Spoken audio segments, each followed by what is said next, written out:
this. The network will allow us to have a meaningful discussion this evening. I want to be able to access the material which I posted in the LMS. Do you have the material already in the LMS? Have we been able to access it? Yes, yes, we do. Good. So we have a robust discussion on that this evening. Let me start the slides. Also, I don't know the kind of problem we are really experiencing in this lecture or in this our program. A good number of people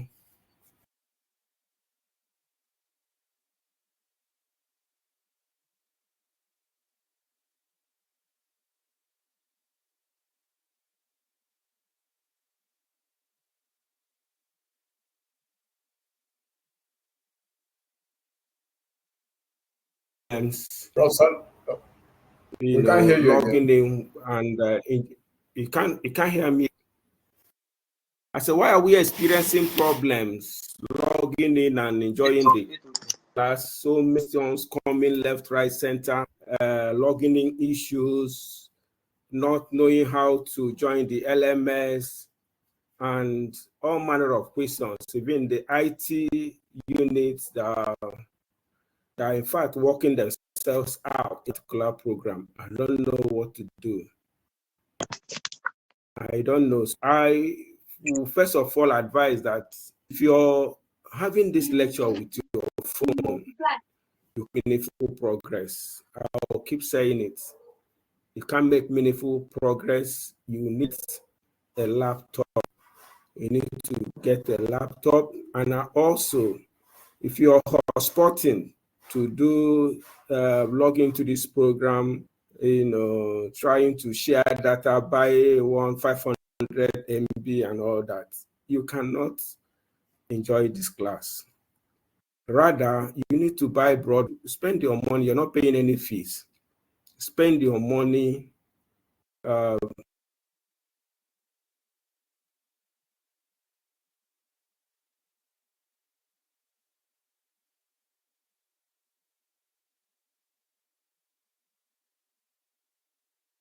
Hello, Prof. You are lost. We can't hear you again. You can't hear me? You're not hearing it? We can hear now. Can you hear me now? You can hear you now, Prof. Okay, fine. So what I'm saying is that you need to do yourself a favor. Get yourself a laptop. Load that Wi-Fi with up to 20 gigabytes data and use it. By so doing, you won't have any problem. Okay, we'll be having our seconds in this analytical. We'll be looking at population. We'll be looking at what sample and sampling is all about. You can see my slide. Can you see my slide? Yes, Prof. Yes, Prof. You can see it. Yes, Yeah, Prof. you can see Yes. it, right? Yeah, good. So we'll be looking at what population is all about. We define what population is all about. We also know what samples are, how samples can maintain their integrity, define population as it relates to statistics as research. We also look at types of sampling, stratified sampling, systematic sampling, and also we'll look at the of population and samples. We will also move into hypotheses, so many types of hypotheses, how we can define it and how we can use it to raise research questions, research. So we hope that at the end of this class, we should be able to know, explain depth of population in statistics, explain types of sampling, explain main characteristics of population. So we also believe that students at the end of this class will understand the concept of population in statistics, understand the types of sampling, and also understand the characteristics of samples and population as we apply it in our research. So as you all know, population is a set of elements with at least feature in common and about which we want to make a decision. Take, for instance, we may have interest to work on photo students.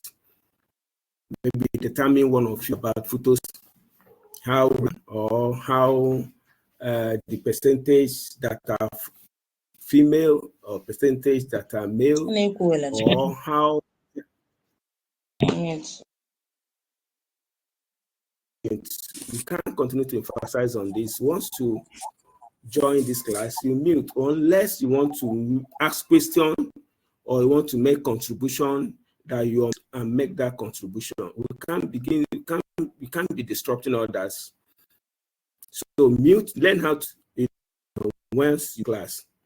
So what we are saying is you have a large array of population or a large area of you want to examine. You modify a character that belongs to that population that you want to investigate.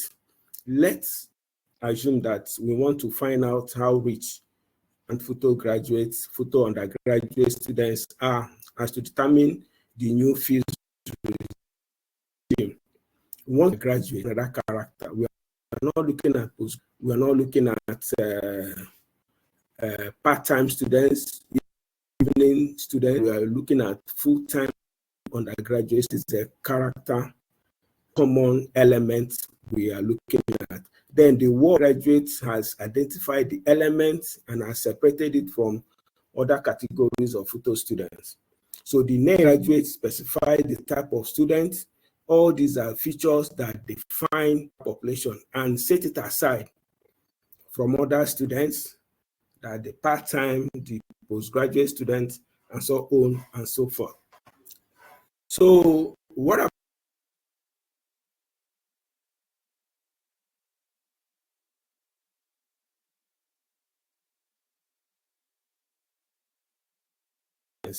it will be time consuming. In fact, maybe for us to interview all undergraduate photo students, numbering about 8,000. In fact, it's quite impossible to reach out to one-on-one to those guys. Rather, the way out is to take a portion or a fraction of this pop and base our design. Now, which we go about this matters a lot in sample or maybe that sample. We may obtain information from, who is that? Please mute yourself. We may obtain information from 20 from different faculties in photo and base our conclusion on which what we found. So we may decide how many faculties are in photo, how many for agriculture we have health, we have management, we have environment, we have medicine and surgery, we have medicine, basic medical sciences. Now we may randomly take perhaps 5 from all these faculties or schools and now take decision on them. Take decision and now let it represent photo students. So such a portion of the population upon which inference or conclusion or decision is about that population is based on is referred to as a sample. So sample is that section of the population upon which you are drawing inference or you're making decision from that population. Rather, we define population as that array of data that has what? A common feature within them. For example, to be useful, for a sample to be useful, it must be representative of the population concerned. Like I said, assuming that you want to work on photo students, you cannot just go into Faculty of Agriculture, School of Agriculture, and take that 20 students and call it representative sample of photo students. Nobody will listen to you. You have failed. Representative sample must be spread, must have that good spread among that population. That's why I said you can pick, assuming that you want to expand your sample to 100 or 20 out of the 8,000 or 10,000 photo population. You need to now divide it, know how you distribute your sample, and randomly take from each school, maybe 10 or 20 students.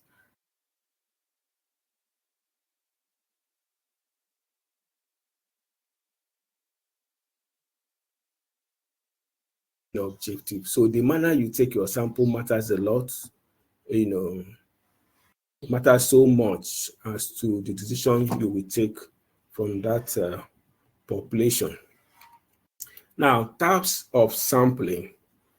There are many methods of collecting samples for different purposes, be it with man, plants, animals, chemicals, rocks. In fact, there is nothing on earth that cannot be sampled.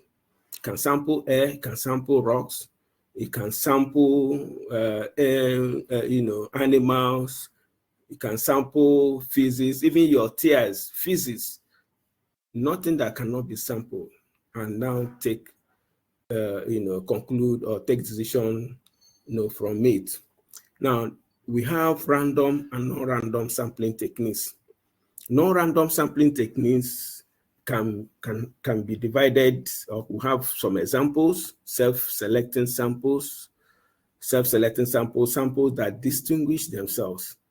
You don't need to just, we are sampling trees in a small forest. These trees are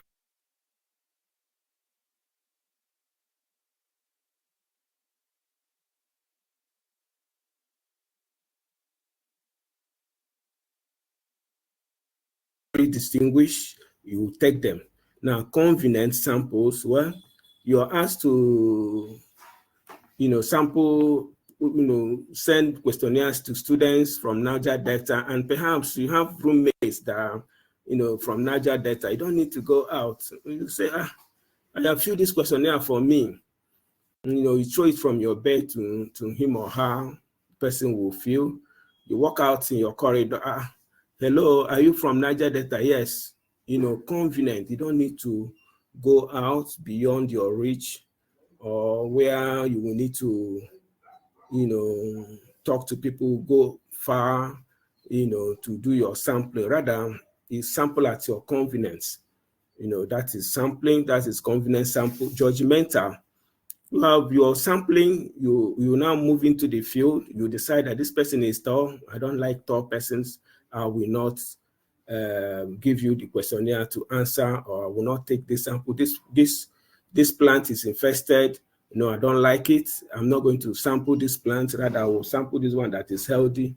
You place judgment on that particular sample before you take it.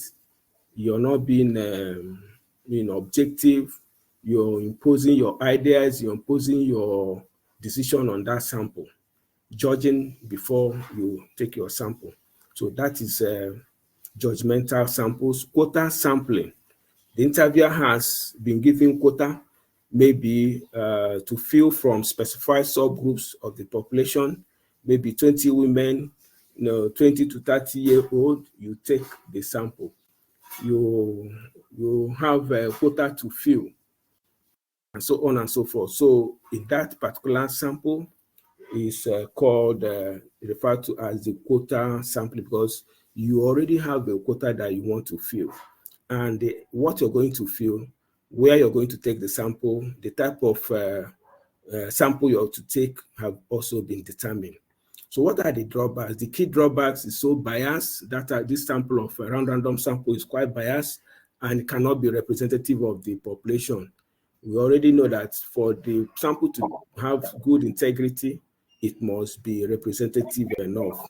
So this random sampling, the major drawback or major disadvantage of non-random sample is that it's so biased and cannot represent the population you want to, take decision or draw inference from. So we have random sampling. A random sample is that in which every member of the population is given an equal and independent chance of being included. To determine the quality of palm kernel for cell, one may mix kernel in several bars, shuffle it, and now take randomly from that bag. You may also have a plan, perhaps, to determine the quality of cocoa in Nigeria. What is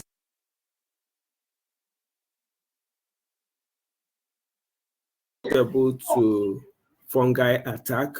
How resilient is the cocoa species in Nigeria? Please, that person should mute. It's hitting on my head. The course rep should intervene. You people should have some decorum, know the ethics in this class. Observe the ethics of virtual learning. We are not kids. Everybody should observe that ethics of virtual learning. Learn to mute yourself when the lecture is going on. You're disrupting others. So like I said, random sampling, all the samples must be given equal and independent chance of being included.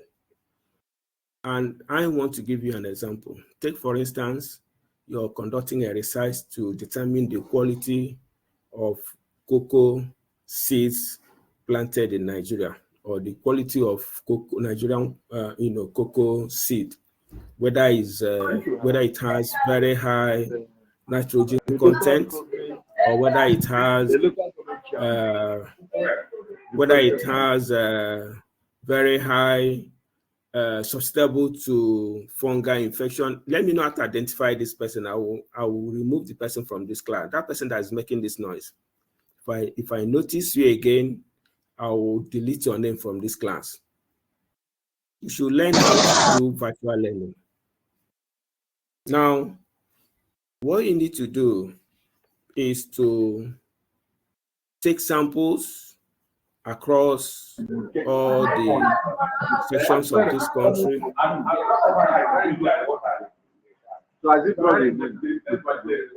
So that Samuel, that rubbish, Samuel, that man said, they have to do something. So I don't think I will continue this class. You tell that person to mute yourself. I'm not going to talk anything. Again, please mute yourself.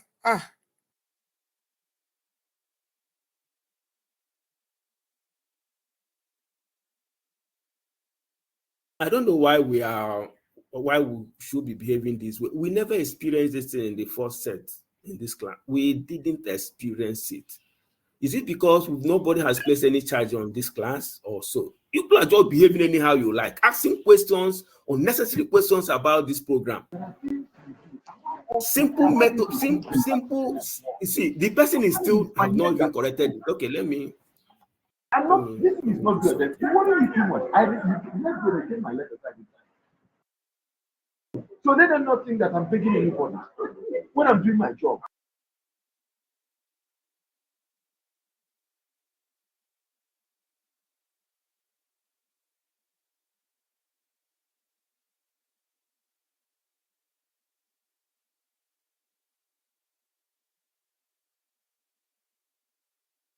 Okay.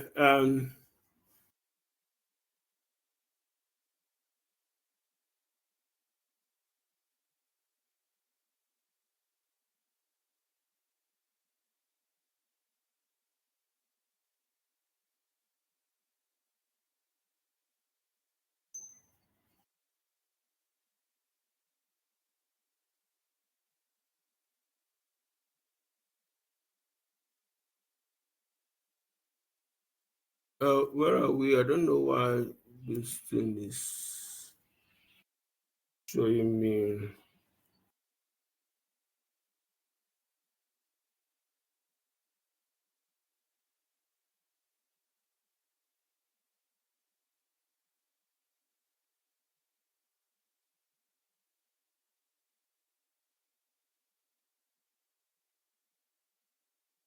Okay.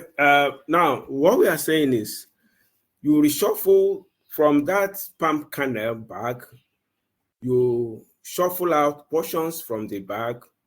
These portions can be assumed to have been taken without bias. So one of the key advantages of random sampling is that random sampling is used to eliminate what? Bias. In that case, you're not being judgmental. You have given all the seeds in that bag equal and independent opportunity of being taken.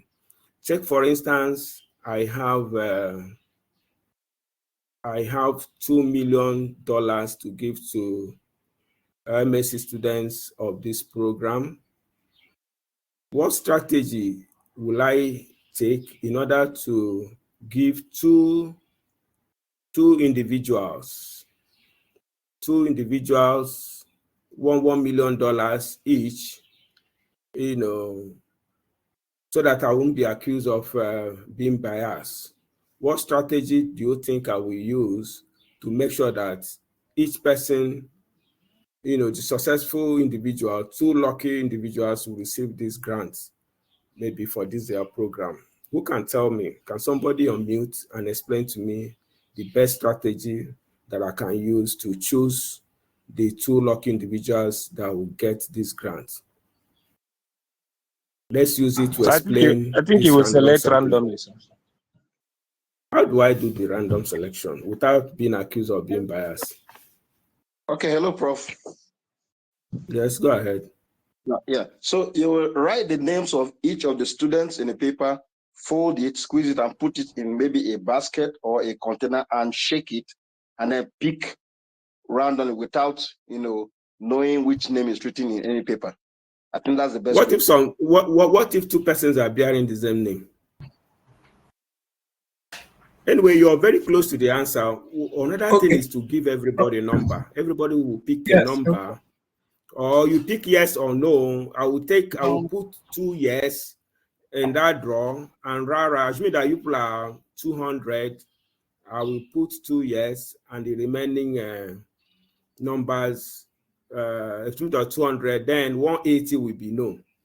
So I will shuffle it. Now everybody will be given equal opportunity to choose from that bag. So if you're lucky to pick yes, then the two persons that will pick yes will automatically be given the grant. In that case, nobody will accuse me of being biased. Everybody is given equal opportunity, to be part of this grant and choose. So that is a classical example of random sampling. So, and most theories of applied statistics are based on random sampling. A lot of theory of regression analysis, theory of but why don't somebody should call this guy on phone and tell him that he's disturbing this class, for Christ's sake. I don't like this behavior. I can't spend my time after spending my time in the class in the school, and just to come back to have a class. If you people continue this way, all of us will run away from you people. We'll just give you this material, you go and read it up and write exam. This is an adult, it's not kindergarten class. We should learn, please. It's very simple. Mute yourself, or you even log out and attend to whatever you want to attend to.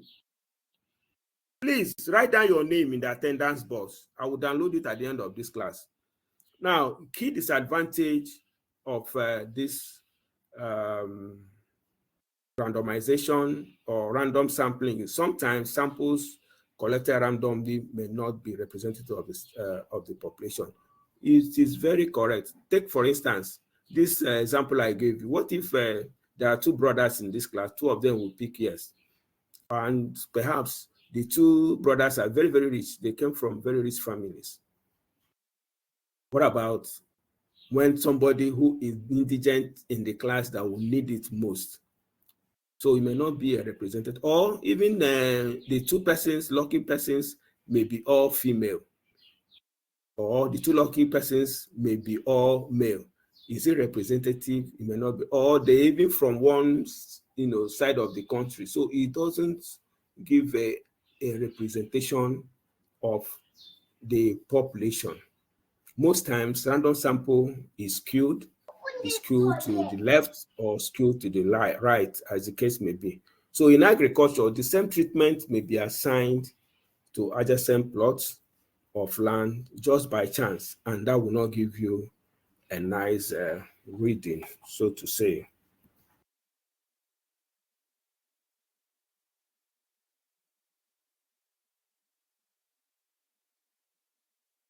Okay.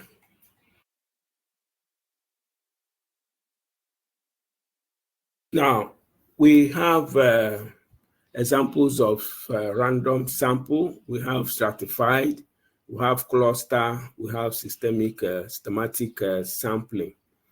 One example of a random sample is stratified sample. As the name implies, stratified sample is one in which the population is first divided into two or more groups or sections called strata, and random selection then done within each group. Say, for instance, we have a very large field, and if we begin to random sample within that very large field, we may not get a representative sample.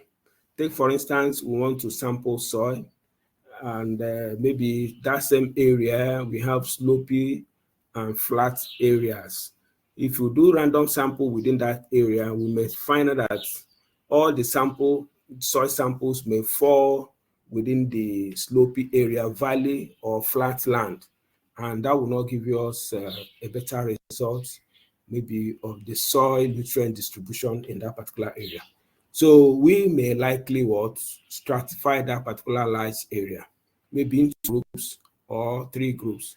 And within each group, we can now carry out our sampling, conduct our sampling. Do you understand that?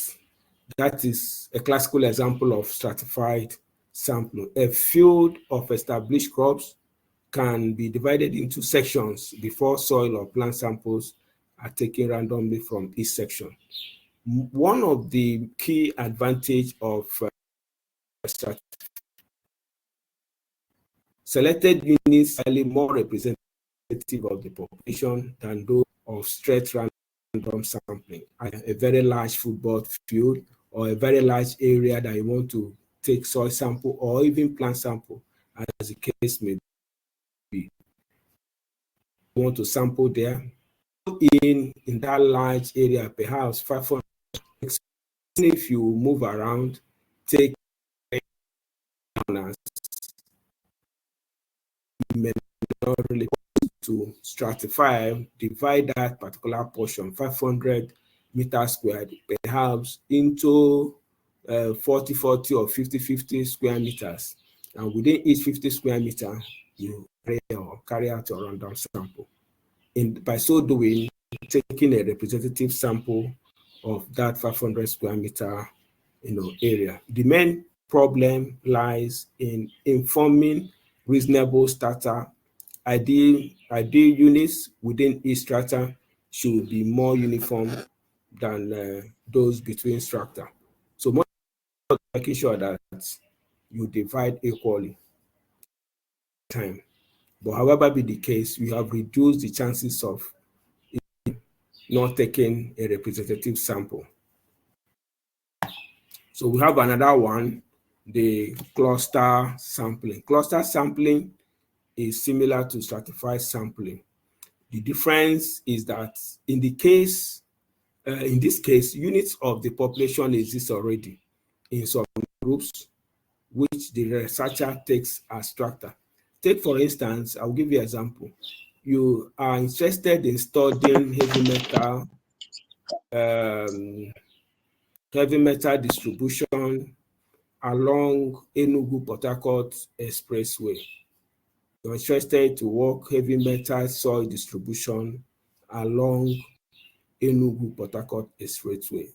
You will not, because of it's a heavy traffic zone, there will be fumes, heavy metal deposition from vehicular movements, and so on and so forth along that stretch of highway. Now, you cannot move into the highway, you pick at random, you must pick your sample systematically. Now, if you want to stratify, it becomes difficult for you. Rather, you can say, okay, let me use cluster sampling, because if you move from Enugu to Port Harcourt, you can meet the hilly area, you can meet area, you can meet flat area, you can highly vegetated zone and grass. I hope you understand what I'm saying. So you can say, okay, let me sample according to the nature of vegetation along this stretch of road, or let me sample according to the topography along this stretch of highway.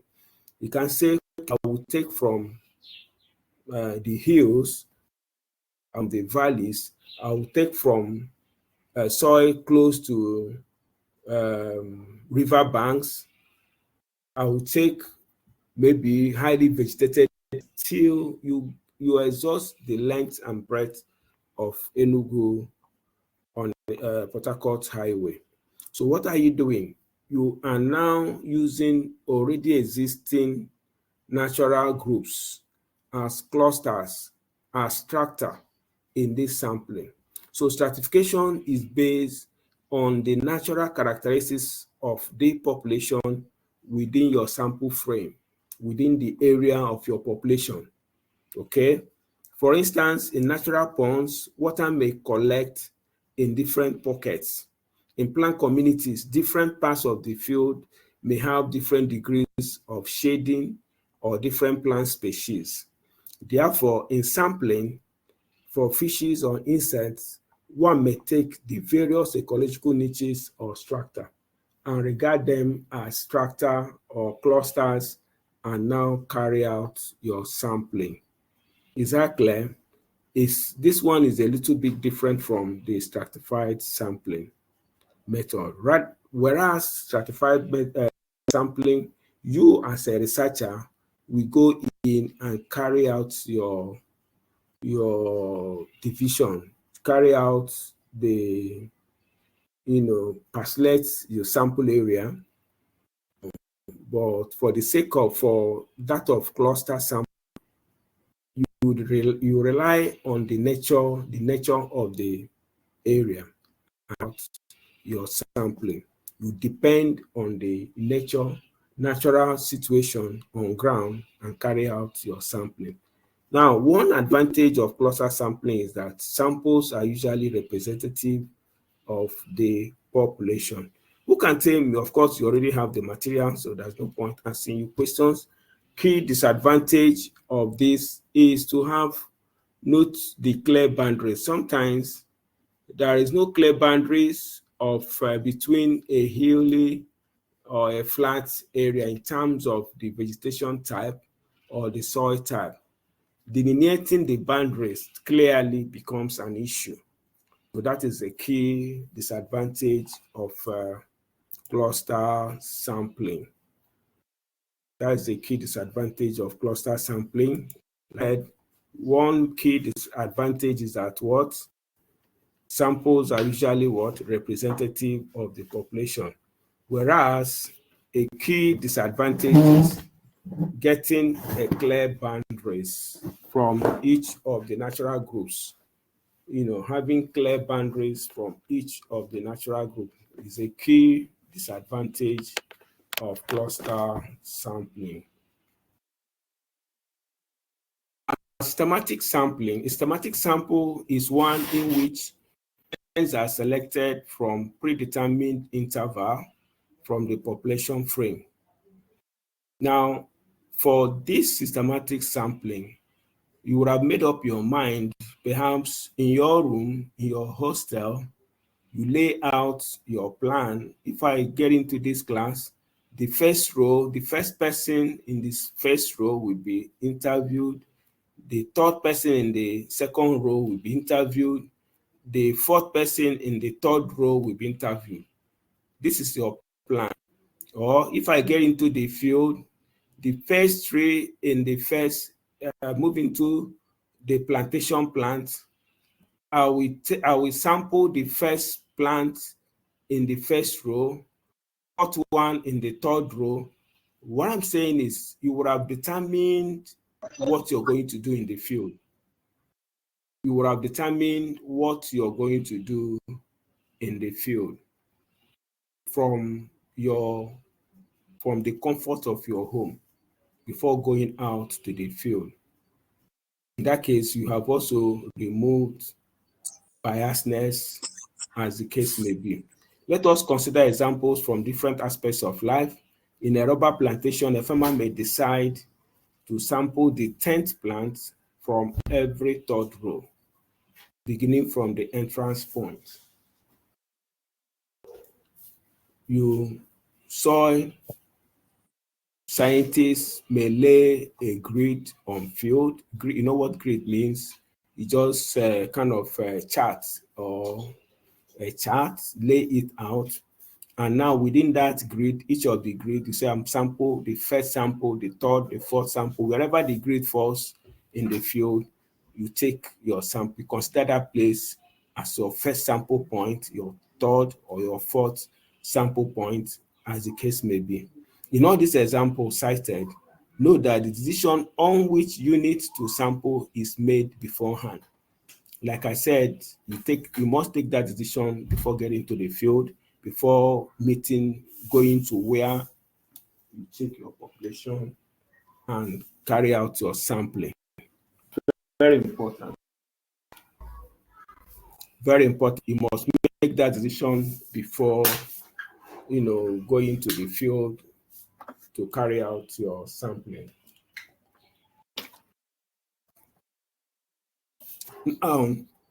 The part of the population to sample is predetermined before actual data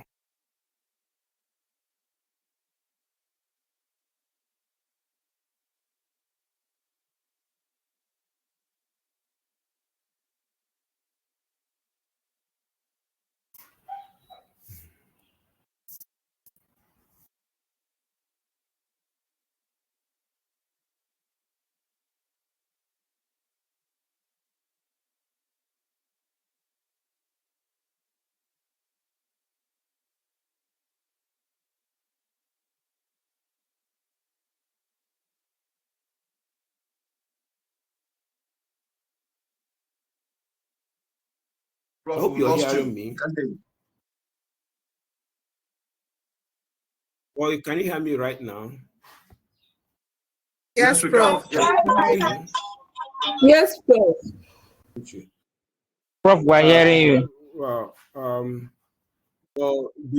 did you understand this systematic sampling? Did you get my explanation of systematic sampling? I think that was network Yes, we did. then.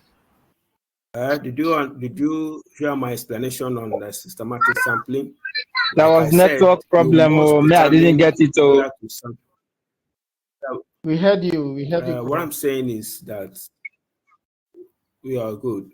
What I'm saying is that for systematic sampling, you must determine your sample frame, predetermine your intervals, how you're going to carry out your sampling before you get to the field.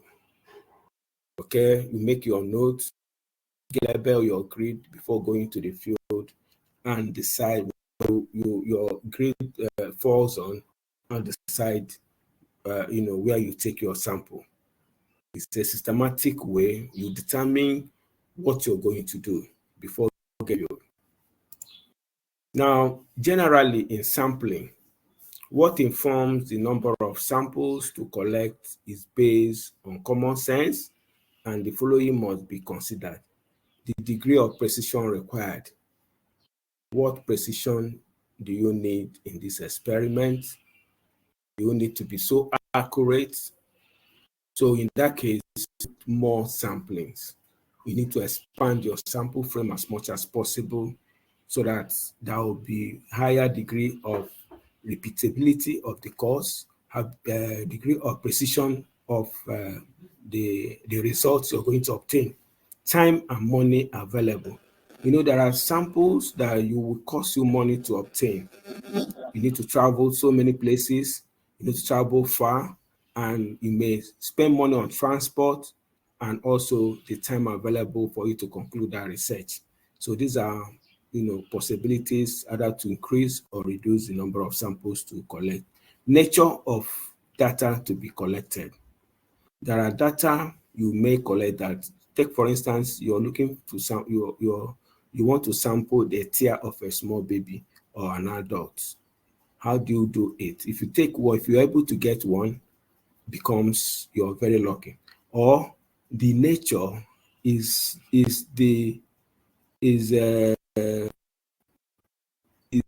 it ethically right? The kind of sample or data that you, what kind of using human organ for that sampling? How do you assess it? So in that case, the number of samples that will be available for that particular experiment may be, because it's very rare for you to come across it or for you to collect it. Now, factors introducing variability in the data. If it's so sensitive, you want to take a sample outside, maybe you want to take the stomata, measure the stomata opening of plants, and so on and so forth. And it is influenced by weather, it's influenced by wind, it's affected by environmental factors. How are you going to do it? Sensitivity of the instrument for the data collection.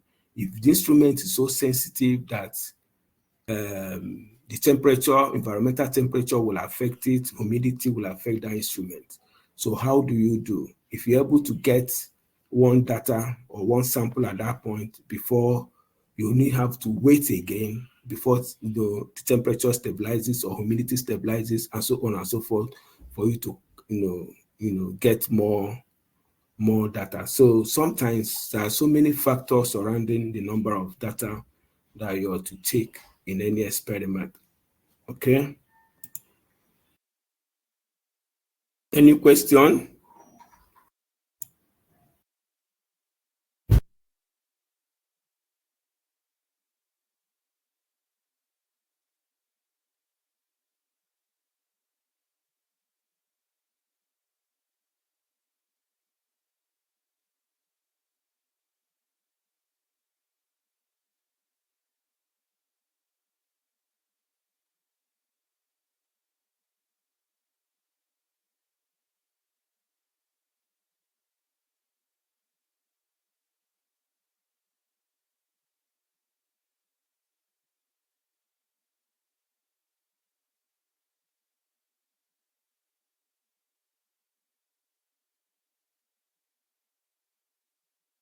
Well, we can't hear you.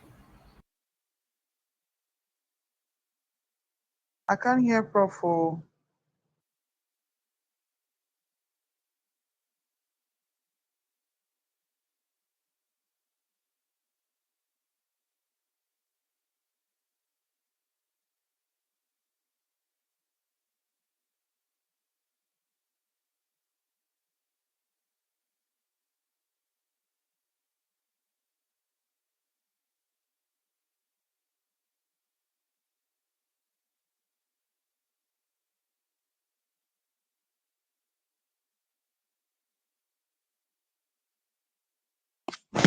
Like I said, fine.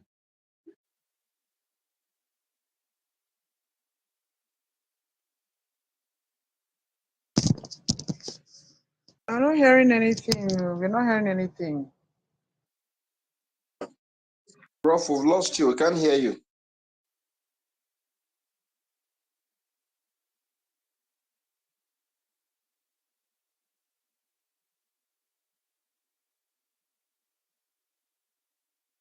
Listen, we cannot hear you, sir.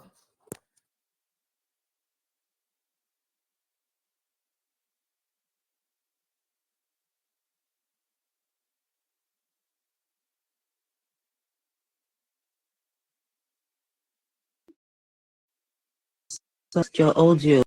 Hey.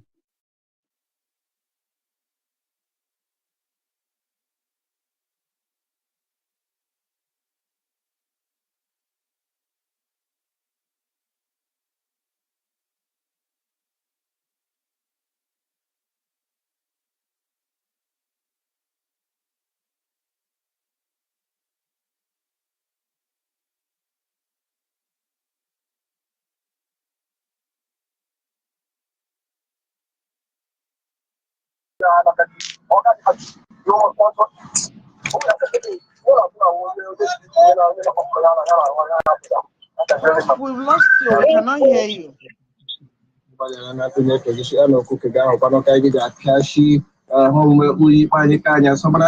Facebook Who is that now? Mute. Who is that now? Maurice Amadi, mute yourself.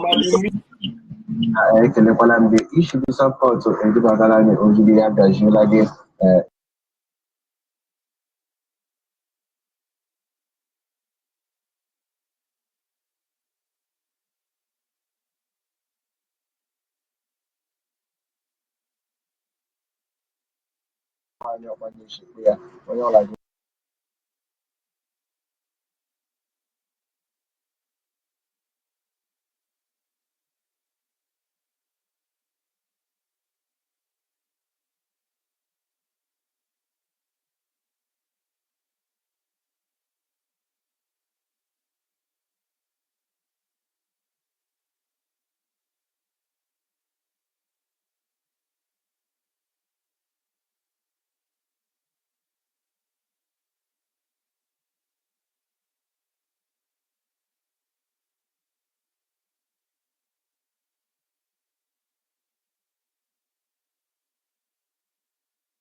Can you hear me now? Yes, Prof. Okay, good. Yes, sir. Hear you now. Yes, sir. Yes, sir. We can hear you. I'm Can hear you. very sorry. Yeah, very sorry. It's network. At the point I was, the network went off, but I think I'm back now.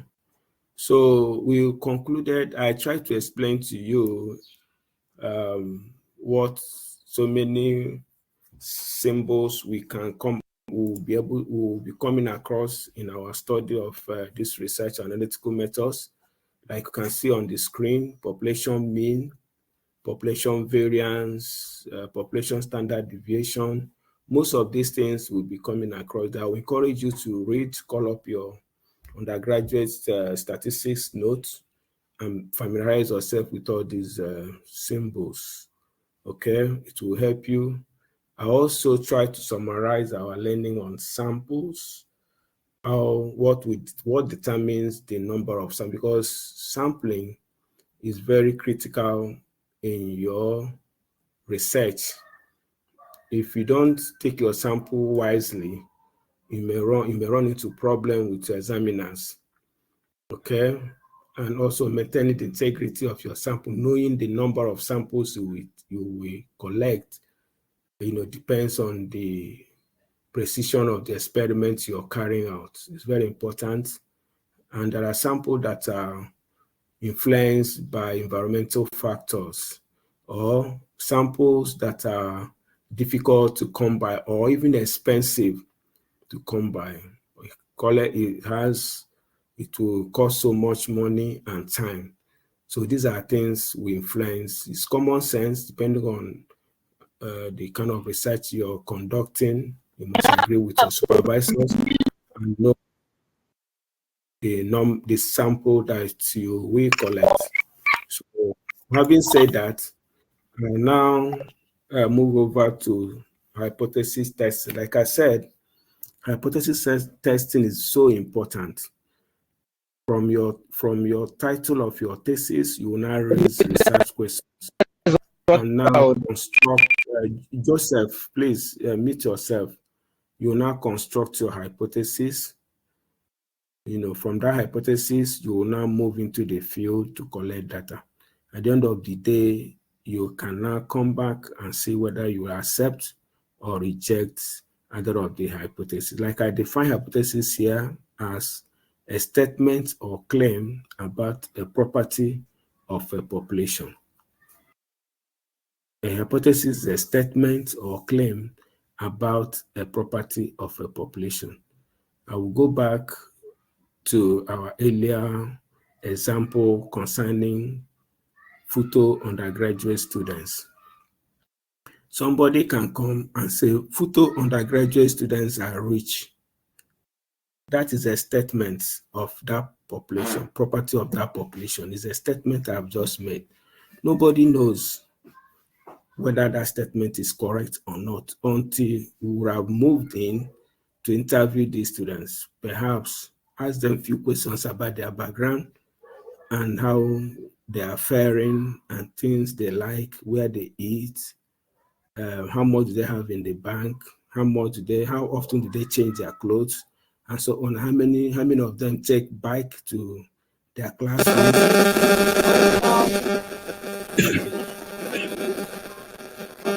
Okay, Ocha, please mute yourself. Please mute yourself. Now, unless you have asked that question, you can now say, okay, I'm wrong to say that photo students are very rich. And I now accept that preposition, or I say they are not. You understand what I'm saying? So hypothesis is a claim about the property of a population. So you will raise all these questions from your research and now go into the field, take your sample and analyze your sample, and now take a decision. In the next few days, we'll be talking about this hypothesis.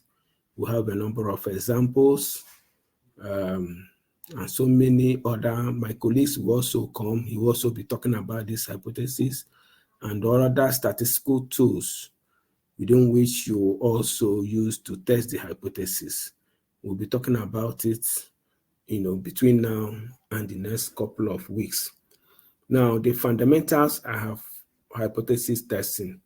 When conducting scientific research, typically there is some known information, perhaps from some past work, or from a long accepted idea. We want to test whether this claim is believable. This is the basic idea behind hypothesis testing. Okay, state what we think is true. Like the one I stated about undergraduate student. You state it. Quantify how confident we are about our claim. Use sample statistics to make inferences about population parameters. That's all about what we are going to do. From there, what you think is correct, you quantify it. From there, you use sample statistics, and test, and now decide whether that population parameter is correct or not. Now, for example, past research tells us that the average lifespan for a hummingbird is about 4 years. You have been studying the hummingbird. You have been studying the hummingbirds in the southeastern Nigeria and find a sample mean lifespan of 4.8 years. Okay, should you reject the known or accepted information in favor of your result? How confident are you in your estimate? At what point would you say that there is enough evidence to reject the known information and support your alternative claim? How far from the known mean, or 4 years, can the sample mean be before we reject the idea that the average lifespan of hummingbird is 4 years? So these are things we need to, what hypothesis testing is all about. Even from your research, you can also dispute methods used, previous authors have used, or researchers have used. Why should you reject their own? What do you think you have done differently that will make people believe this new result that you have?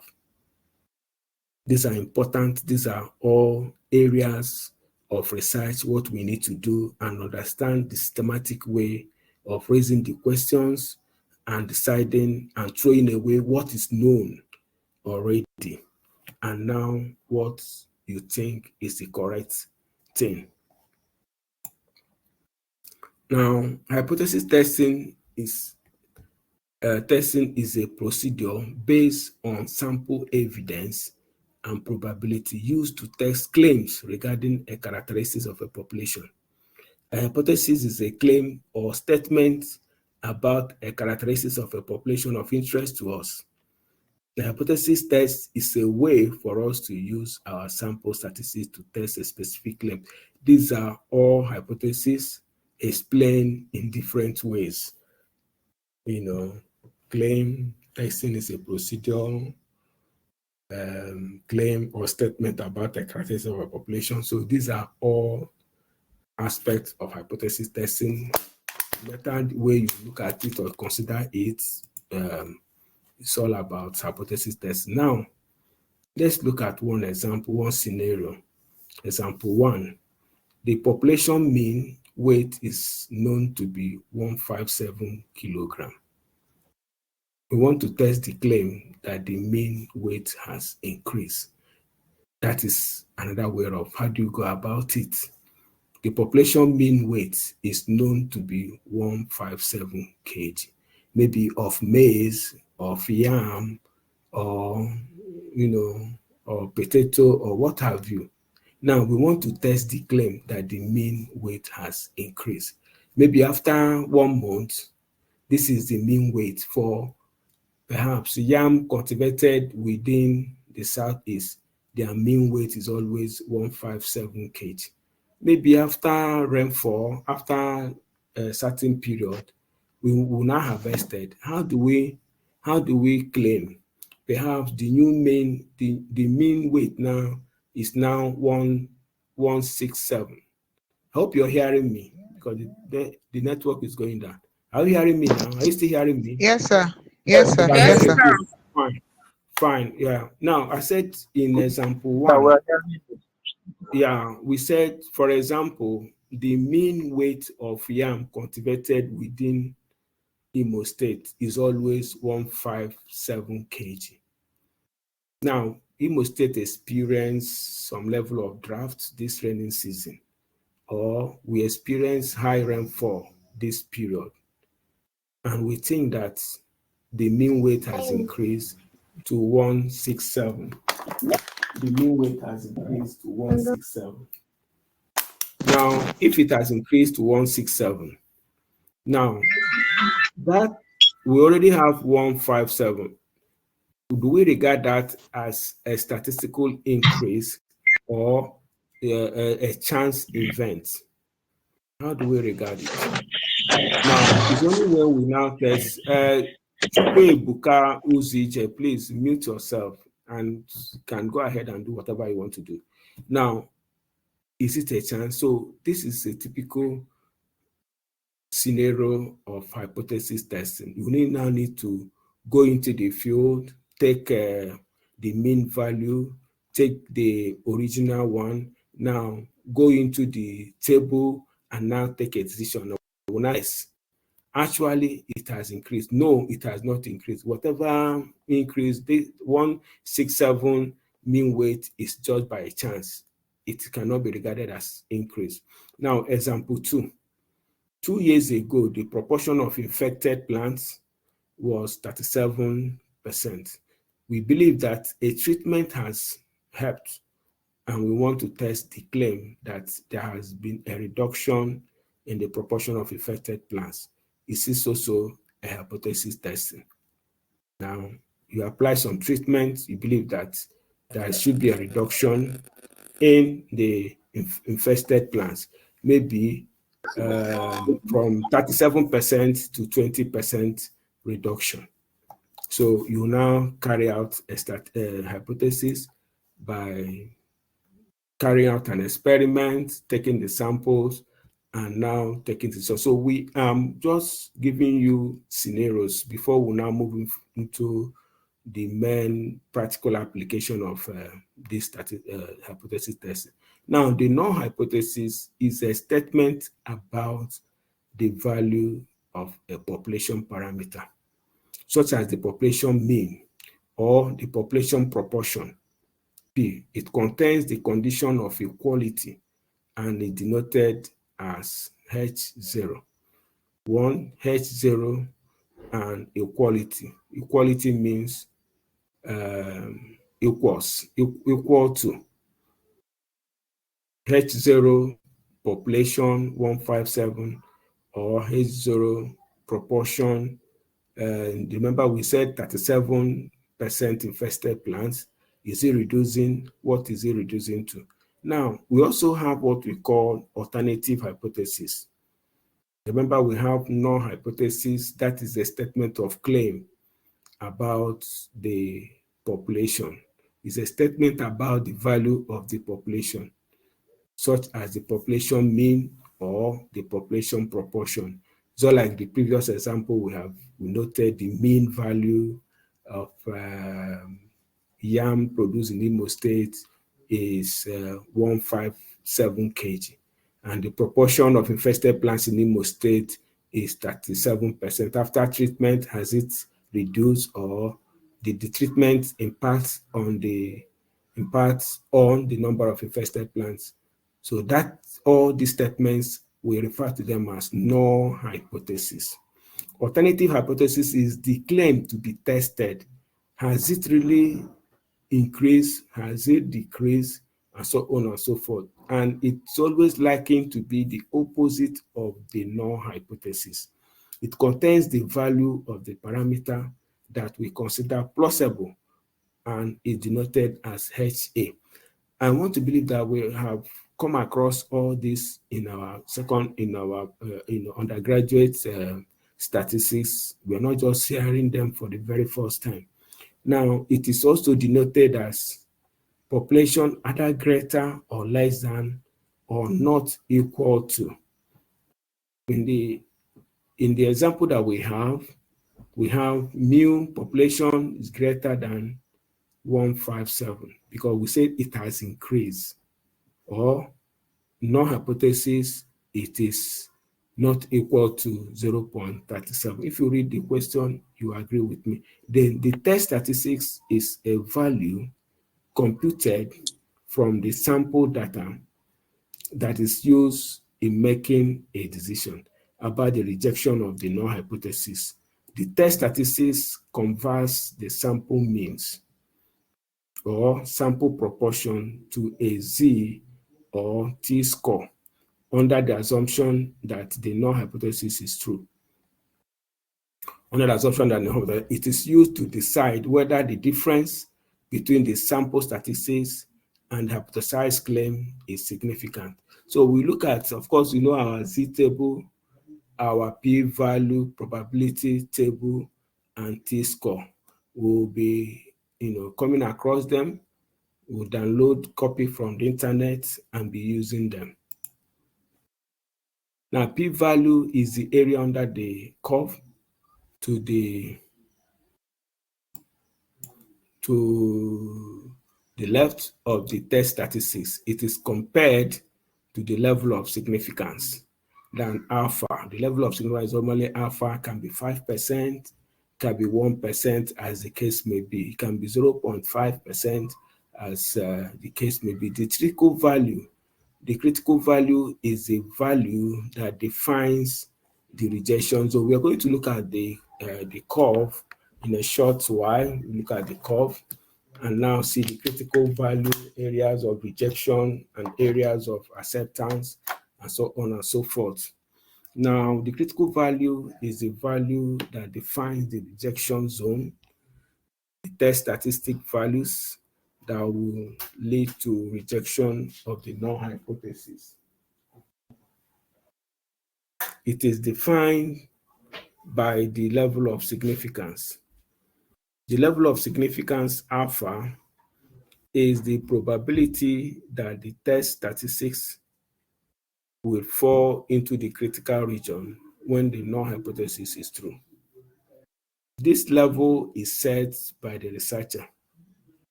The conclusion is the final decision of the hypothesis test.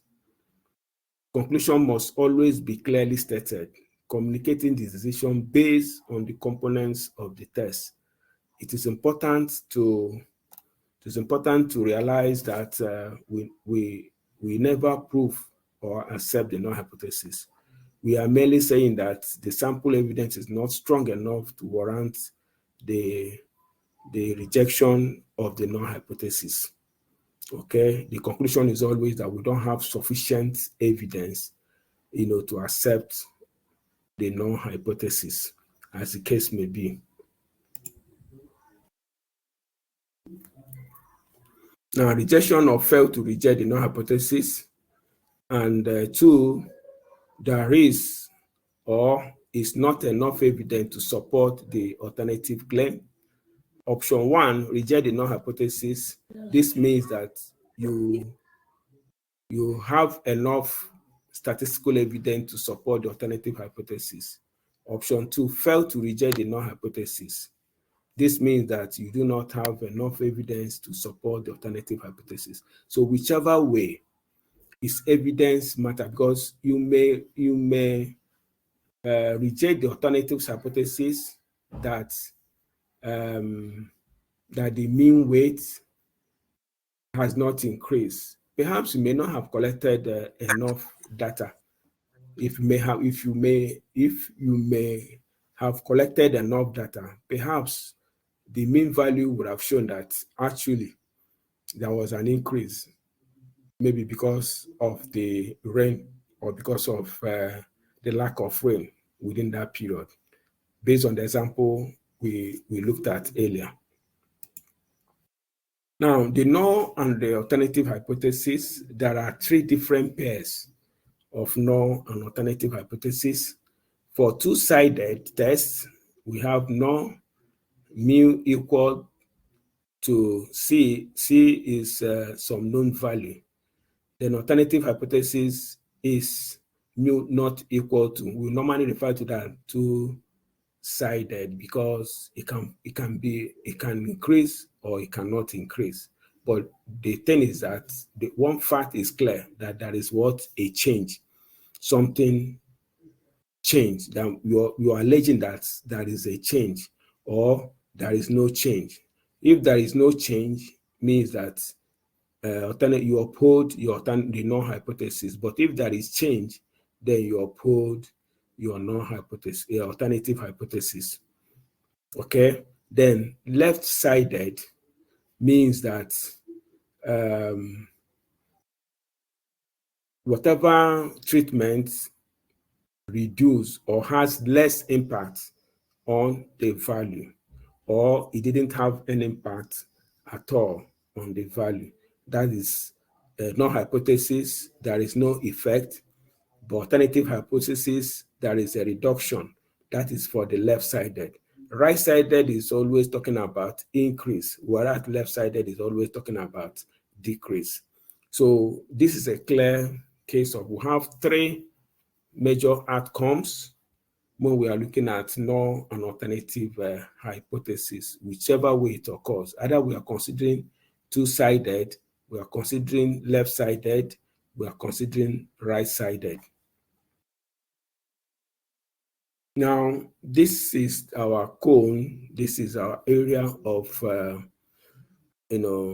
rejection zone and area of acceptance. The white region is areas of acceptance of the null hypothesis. There is no effect. Areas of rejection, there is effect. Something happened. The treatment played a role. The treatment made impact. The treatment didn't make impact. That is the area of rejection, the areas of acceptance of null hypothesis. You find out that it's very large area. You set it a two-sided test. This test, whether the population parameter is equal to versus not equal to, some specific value. The null hypothesis, one, population equal to 12. It may not be equal to 12. It may not be equal to 12. Either it's less or it is more, but we are sure that it's not equal to 12. May not be equal to 12. Now, the critical region is divided equally into the two tails here and here. I hope you can see my cursor, into two tails, and the critical values are plus or minus. Of course, this is hyperbola curve. The equal hyperbola, and two of them are all in equal equals, plus or minus values that define the rejection zones. This is the rejection zone. If at the end of the day, after your testing, it falls under the rejection zone, the critical values fall under rejection zone, of course, you will reject the null hypothesis. You accept the null hypothesis, but if you fall within the rejection zone, you reject the null hypothesis and now accept the alternative hypothesis. Now let us look at this example. A forester studying diameter growth of a red pine.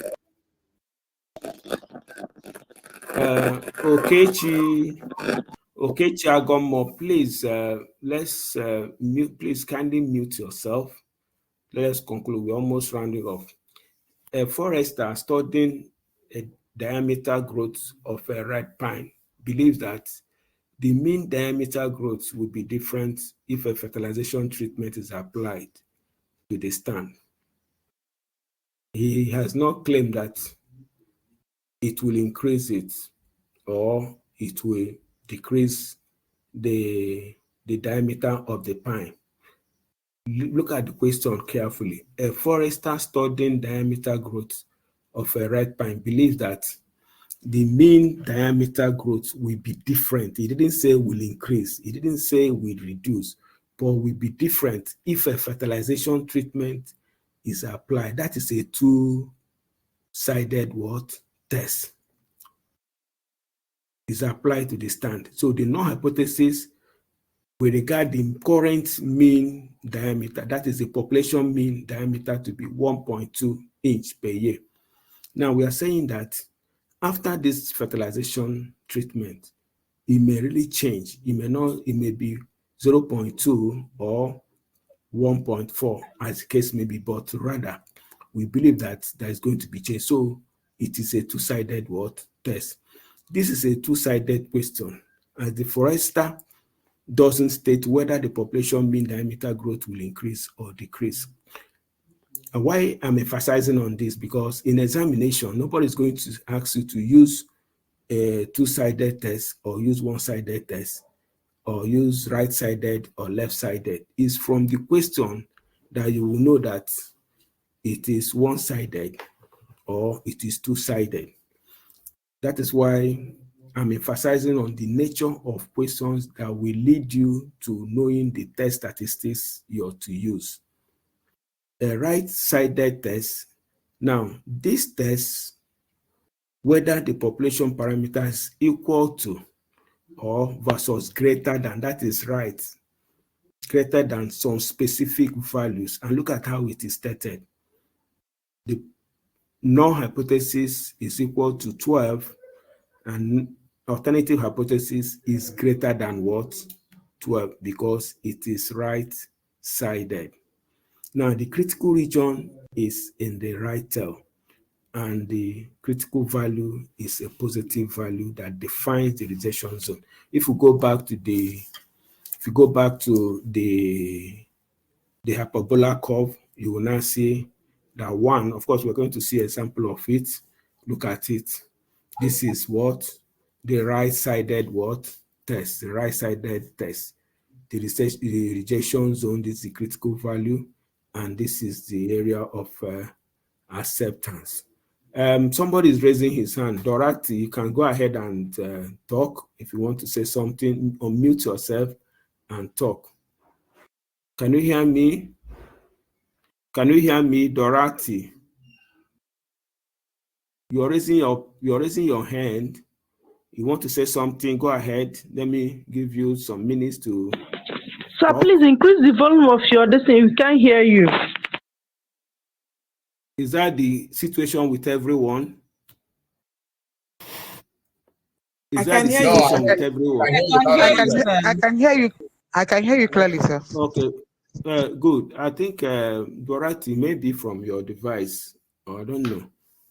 The volume here is quite large. I don't know what else. It could be that your device may have problem, or you get it close to your ears. So what I'm saying here is that this is the hyperbola, curve expressing the rejection zone, and we have shown example of the two-sided. The rejection zone is always 2, but at the same time, it's equally distributed. Now let's look at the fourth example, maybe explaining the left-sided test. A biologist believes that there has been an increase in the mean number of lakes infected with water hyacinth, an invasive species, since the last study 5 years ago. That's another one of right-sided test. Has been increased in the mean number of lakes.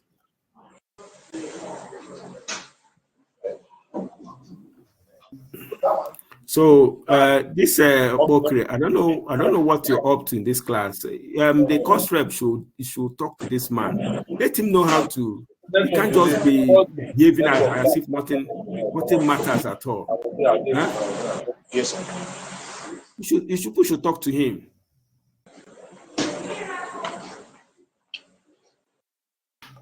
Now, this is a right-sided question. As Off your mic. As a biologist believes that there has been an increase in the population number of. What is sure is that some of you are not really ready for this study. That is the truth of the matter. And the truth of the matter is that a whole 80% of you are not prepared for this program. You're just conscripted to come because it's a free thing. Assuming that you have spent your money, you paid from your nose, paid the normal fees of 300,000, 400,000. You cannot be wishing it away like that. You will just be behaving as if nothing matters. And stressing lecturer. Look at since we started this over 1 hour ago, this man has been disturbing. You should call him on his this thing that you should quit the class. He shouldn't be here disturbing others.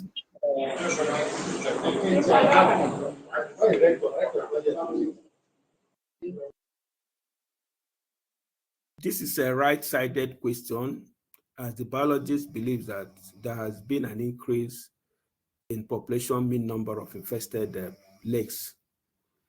Now, let us look at example of a left-sided test. A left-sided test.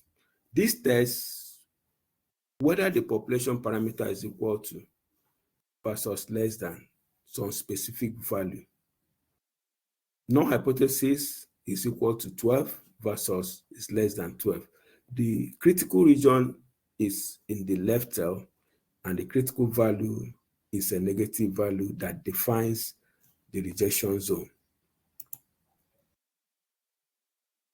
Now, this is a typical hyperbola curve for left-sided tests. Now, let's look at the example. We are familiar with this example. A scientist research indicates that there has been a change in the proportion of people who support certain environmental policies. He went to test the claim that there has been a reduction in the proportion of people who support these policies. We have null hypothesis. Of course, we already have it to be 57%. Now, how many people? The reduction is 0.57. This is a left-sided question. as the scientist believes that there has been reduction in the true population, in the true population proportion. Victoria, please off your mic.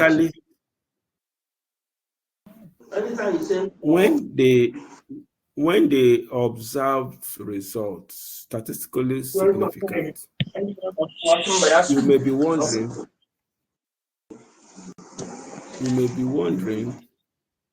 Victoria, mute your mic now, please. When they observed results, the sample statistics are unlikely, a low probability, under the assumption that the null hypothesis is true.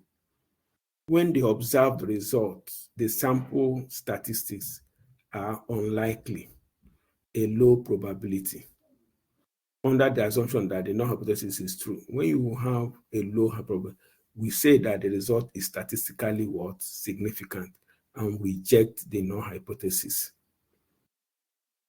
We reject the null hypothesis and now conclude that the alternative hypothesis is true. Take, for instance, in this case, that actually there is a reduction. Of course, you take the alternative hypothesis, but when there is high probability, of course, you accept the null hypothesis. A low probability is unlikely, you now accept the alternative hypothesis in this case. Then there is very important aspect we must look at in terms of errors in statistics.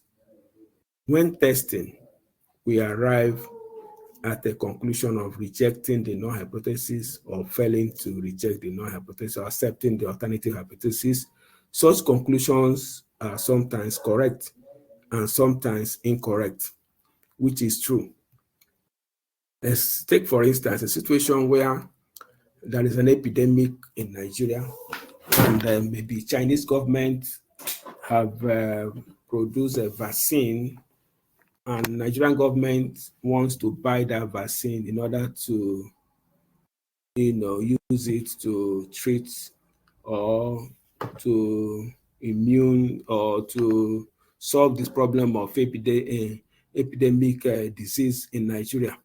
And some scientists are called to test these vaccines to see the efficacy of the vaccines, and now advise Nigerian government either to buy it, use it to curb these epidemics. And you're one of the team members that we are called. And after the test, you conclude that the vaccine is not good enough. You conclude that the vaccine is not good enough for the country. What does that mean?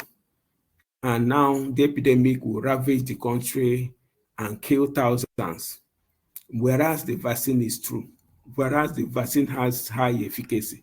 You have committed an error in statistics, rejecting a null hypothesis when the null hypothesis is true.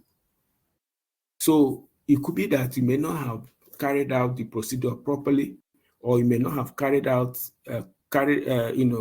enough sample to test the efficacy, and now decide or conclude from the mean value that you got. Somewhere along the line, you may have made some vital mistakes, very, very critical mistakes you have made. And now that led you to taking very wrong decision at the end of the day that caused problem in the country, or that is so grievous, so to say. No, such conclusions are sometimes correct and sometimes incorrect. Even when we have followed all the correct procedures, we use incomplete sample data to reach a conclusion, and there is always the possibility of reaching the wrong conclusion. There are 4 possible conclusions to reach from hypothesis testing. Of the 4 possible outcomes, 2 are correct and 2 are not correct. Take, for instance, look at the charts, the table that I have here, or we have. Now, if the null hypothesis is true and you've gone ahead to reject a true null hypothesis, you have committed what we call a type 1 error. But if the null hypothesis is true and indeed you rejected it, you don't have, that's a correct conclusion you have made. You don't understand that if you reject a true null hypothesis, is a grievous error. We have committed what we call a type 1 error. But if the null hypothesis is not true and you have rejected it, that is a good conclusion. Let's take, for instance, on this example we have been taking, the average yam size. Yes, has not actually increased, or that the rainfall didn't impact on the yield of average male weight, maize or yam, average yam weight within Imo State. And you said it had really increased. So what means that we should be expecting that rain will be forming, or there should be drought in Imo State. With drought, we should have more yield, which is not the correct thing. You're misleading the public, you're misleading the farmers within Imo State. So what we are saying here is that a true null hypothesis ought not to be rejected. If you reject a true null hypothesis, means that you have committed a type 1 error. Now, for a hypothesis, if you reject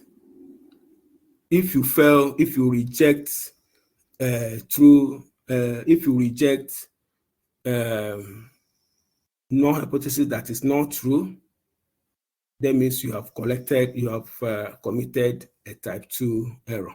But if you accept a true alternative hypothesis, that is the correct decision. So in all this, it's so important that we note when we either reject or accept a true null hypothesis. So a type 1 error is when we reject the null hypothesis when it is actually true and the symbol is alpha.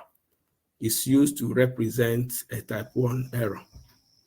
This is the same alpha we use as the level of statistics, as the level of significance, by setting alpha as low as reasonably possible. We try to control the type 1 error through the level of significance. Now you begin to ask, what is the level of significance? We normally carry it called a critical region.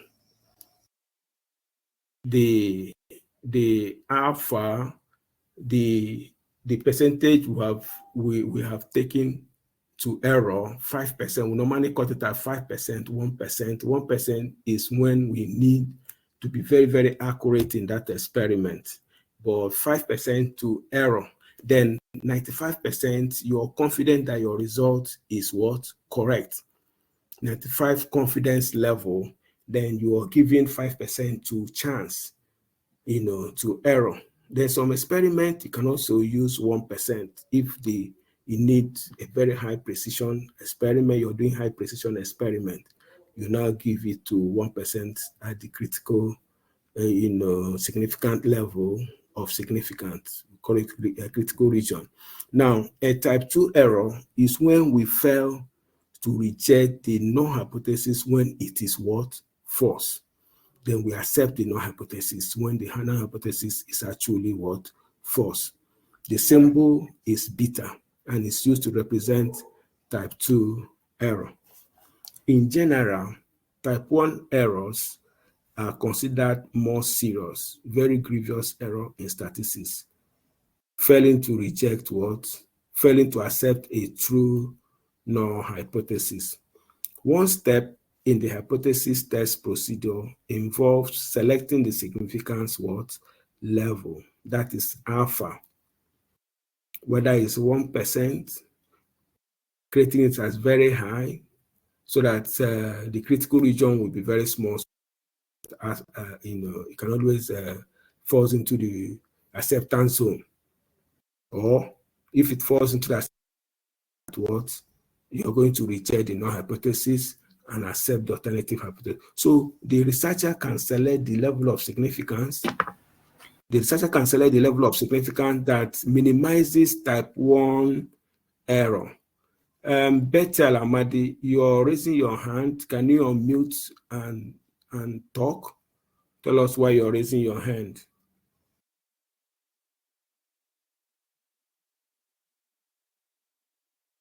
Hello, Bethel Amadi, can you hear me?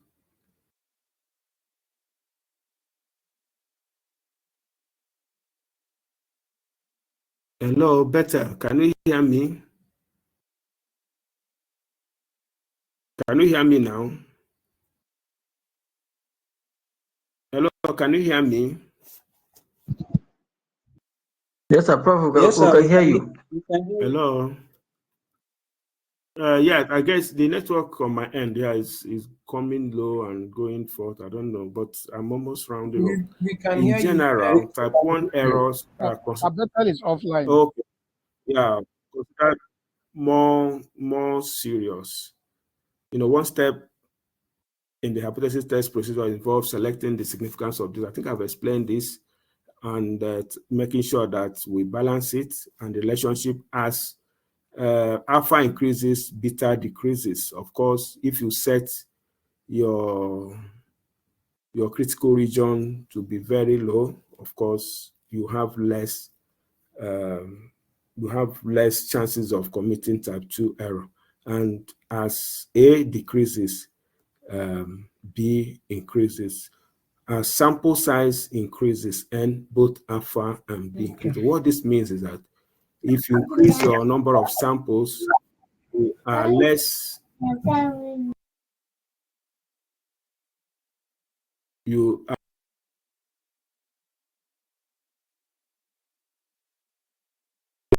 error.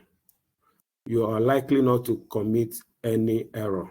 So that's why it's even advisable for you, as much as possible, increase your sample size in every experiment.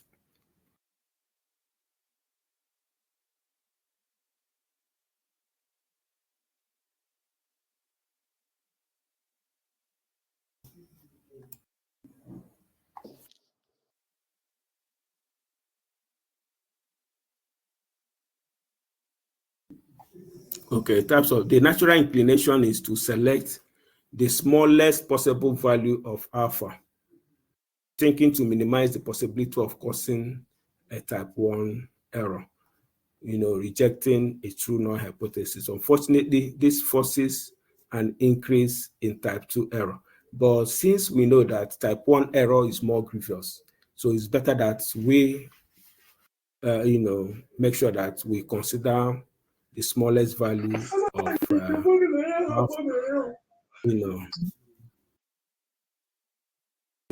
we consider, the type 1 error more than the type 2 error.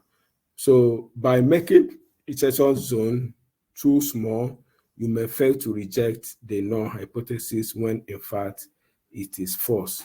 Typically, we select the best sample size and level of significance, automatically setting the type 1, the beta, which is the type 1 error, perfectly well. So the sample size and setting our level of, in most statistical experiment, the alpha is always set at 5%, unless the experiment involves human health, or so to say that we reduce it to 1%.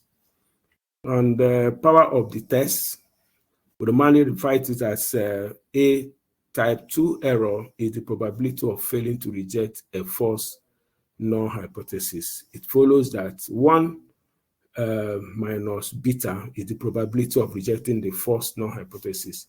This probability is identified as the power of the test and is often used to gauge the test effectiveness in recognizing that a null hypothesis is false. Now, hypothesis tests about the population mean. When is this class ending? Have I exhausted? Let me check. So, okay, we still have some time. we'll end the class by 8 or 8:30. Let me quickly use it. Hypothesis tests about the population mean when population standard deviation is known. Let's use this as an example. It will explain all these things we've been talking about, hypothesis. So the first requirement or procedure is for us to take a random sample. We take a random sample from the field. Remember, we said the population standard deviation is known. So if the population, so we know the population mean. So the null hypothesis is known. You understand what I'm saying? The null hypothesis is known. Then when we take a, we have a known value, so which we want to test whether that value should be upheld or rejected. So data from a random sample, we now verify the assumption of normality. Does it obey the normality curve? Does it obey the assumption that all the distances are randomly sampled and they fall with a mean error 0 and the error is equally distributed with a mean equal to 0? A null and alternative hypothesis, you construct your null and hypothesis, and you also establish a criterion that determines if we reject or fail to reject the null hypothesis. These are the requirements that you need to carry out the test. And also, in concluding the results from your questions, there are 4 steps required for a hypothesis test. You state the null and alternative hypothesis, state the level of significance and the critical value, compute the test statistics, and now you conclude. Okay?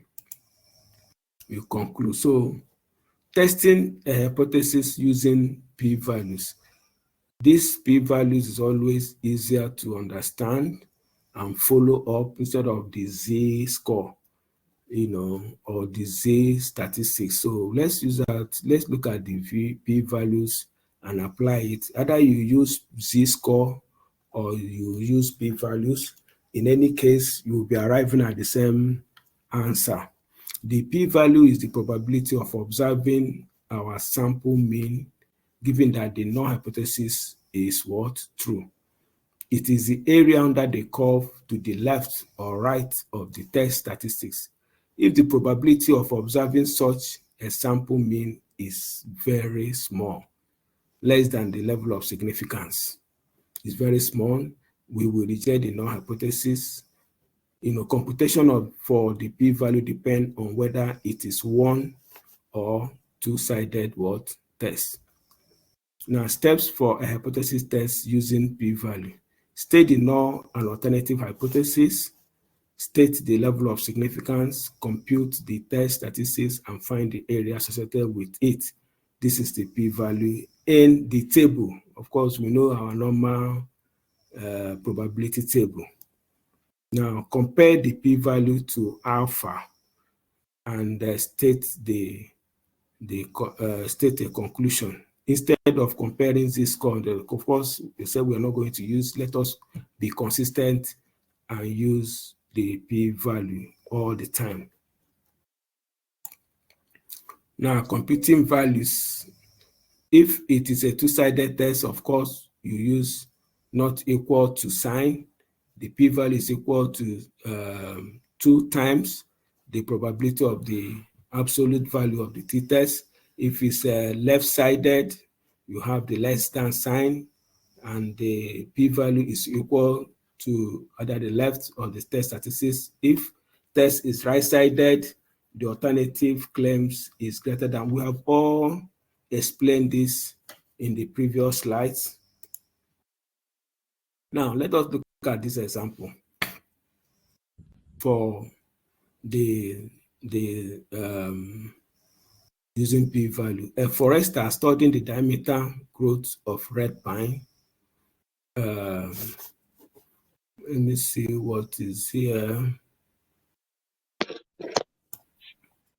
where find mean diameter growth will be different from the known mean growth of 1.35. This is the population mean now, inch per year. If a fertilization treatment is applied to the stand, he conducts his experiment, collects data from a sample of 32 plus, this is N, 32, a sample mean diameter of 1.6. 1.35 and 1.6, of course, there is a difference. Let us find out whether this difference is true or it occurred by chance. Now, the population standard deviation for the stand is known to be 0.46 inch per year.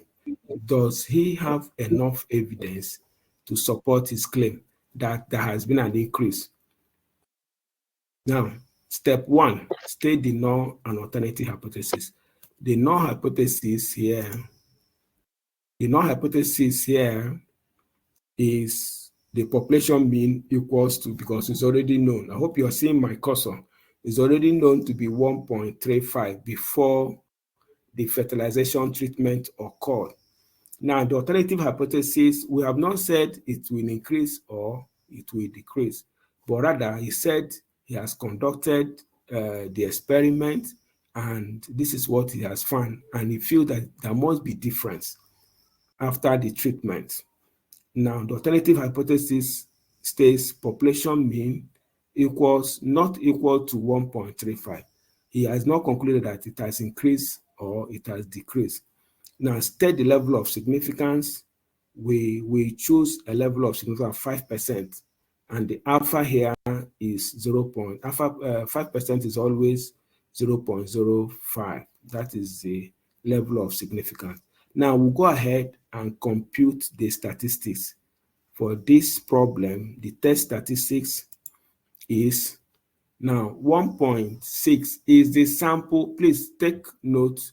This is sample mean minus population mean over standard deviation over square root of the sample size. This is the z this is z equals 1.6. 1.6 is what? The sample mean. Sample mean, if you go back, you look at it here, the sample mean is this. It gets a sample diameter to be 1.6 inch per year. Then this is the sample standard, population standard deviation, and this is the sample size. So from there, you substitute into this equation sample mean minus the population mean over this. At the end of the day, hello, at the end of the day, can you hear me? This network is going down. Yes, sir. Yes, sir. Yeah. We can hear you, sir. At the end of the day, you get the test statistics to be 3.07. Now, the p-value is 2 times the area of the absolute value of the test statistics because of the alternative claim, not equal to. Now, since the critical value is 0.05, we divide it into 2.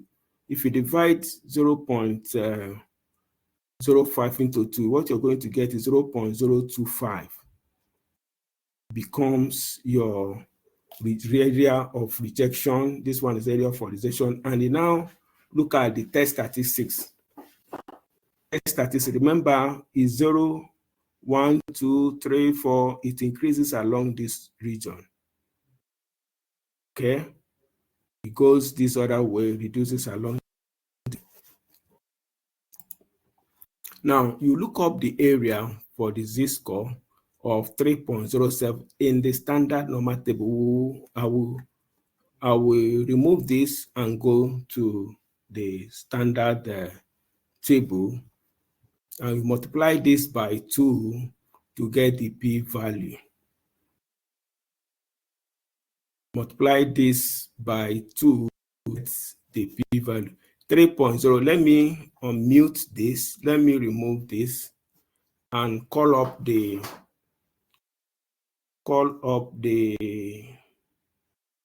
table. Let me see if I can get the the T table, I think is here. Let me check.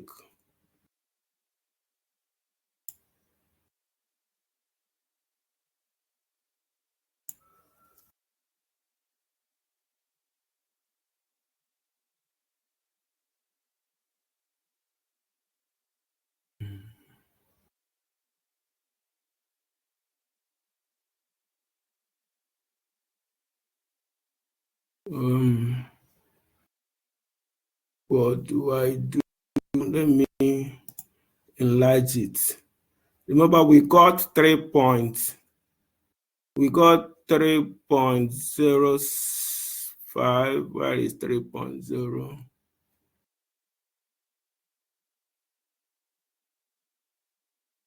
3.07, right? Is here, right? Are you seeing my cursor? Yes, sir. Yes, sir. Yes, sir, we are seeing it. Yes, sir. We are seeing it. 3.07 will fall here. I don't know. Let me increase. Can I increase it further? Yes, sir. Increase. Are you seeing the total distance? If you fall, you have 0.0. If you approximate it, you have 0.0011. I hope you're seeing it here, right? Yes, sir. Can everybody see it? Yes, sir. You can see it, right? Yes, sir. Oh, okay. But sir, So you write, you get this. Yes. I'm seeing minus in the Z column. In the Z The column. circle is symmetrical. Is symmetrical. So Okay. all of them are equal. So you take either of the sides. Let's exit this. How do I navigate out from here?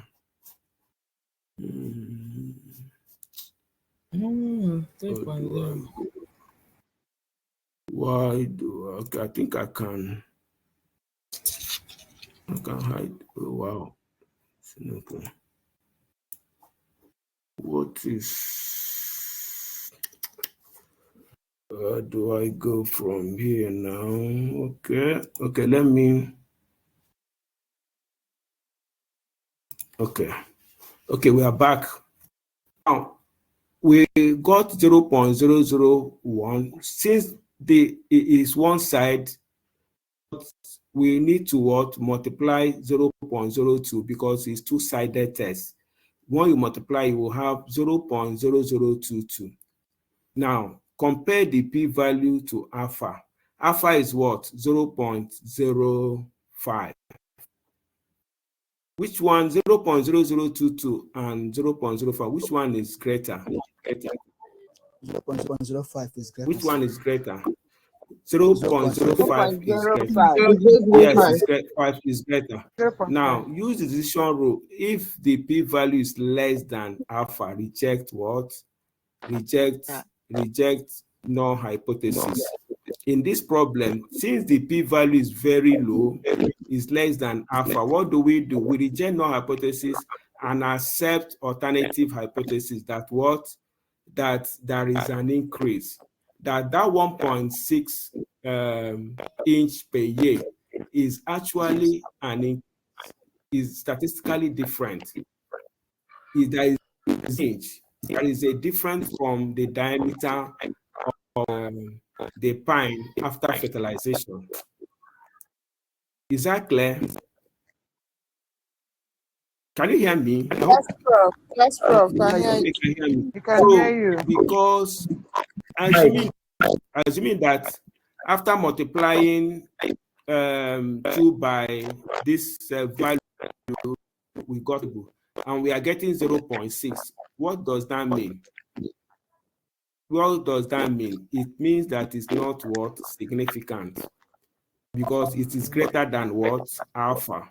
So in that case, we alternative hypothesis and accept the null hypothesis that there is no difference. What is university CGMO? There are apps on the apps no. If you are not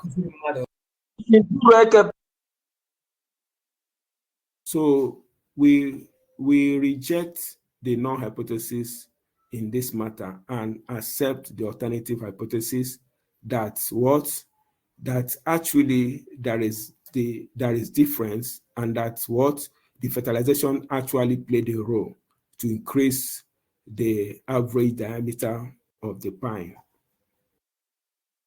Now, let us look at another example. Example 2. A researcher believes that there has been an increase. Note this increase. Note it is increase in the average farm size in the average farm size in his state since the last study 5 years ago. The previous study reported a mean size of 450 acres with a population standard deviation of 167 acres. He samples 45 farms and gets a sample mean of 485.8 acres. Is there enough information to support his claim? Is there enough information to claim? First step, state the null and alternative hypothesis. So first, you have to ask yourself, is it a one-sided, two-sided test? If it's a one-sided test, is it right-sided or is it left-sided? Now, if you look at the preamble, the question stated increase. There is what? An increase, which means it must be right-sided. Okay, it must be right-sided. You will now construct your hypothesis. Hypothesis must to construct your hypothesis. One, null hypothesis, you already have your population mean to the acres. Okay, you now have your sample size. Okay, you have your population standard deviation, you have your sample mean. So all what are all available. Now state the level of significance. We also go with 5%. Now you compute the test statistics. Computing the test statistics for this problem, the test statistics is, of course, the sample mean 485.8 minus the population mean all over the population standard deviation all over the root of the sample size number of. If you resolve this, you will get 1.44. Now the p-value is the area to the right of the score, 1.44, the hatch area. Now let us go. Yes, go ahead. Yes, in the previous page, I observed that H subscript 0 and H subscript 1, they are the same.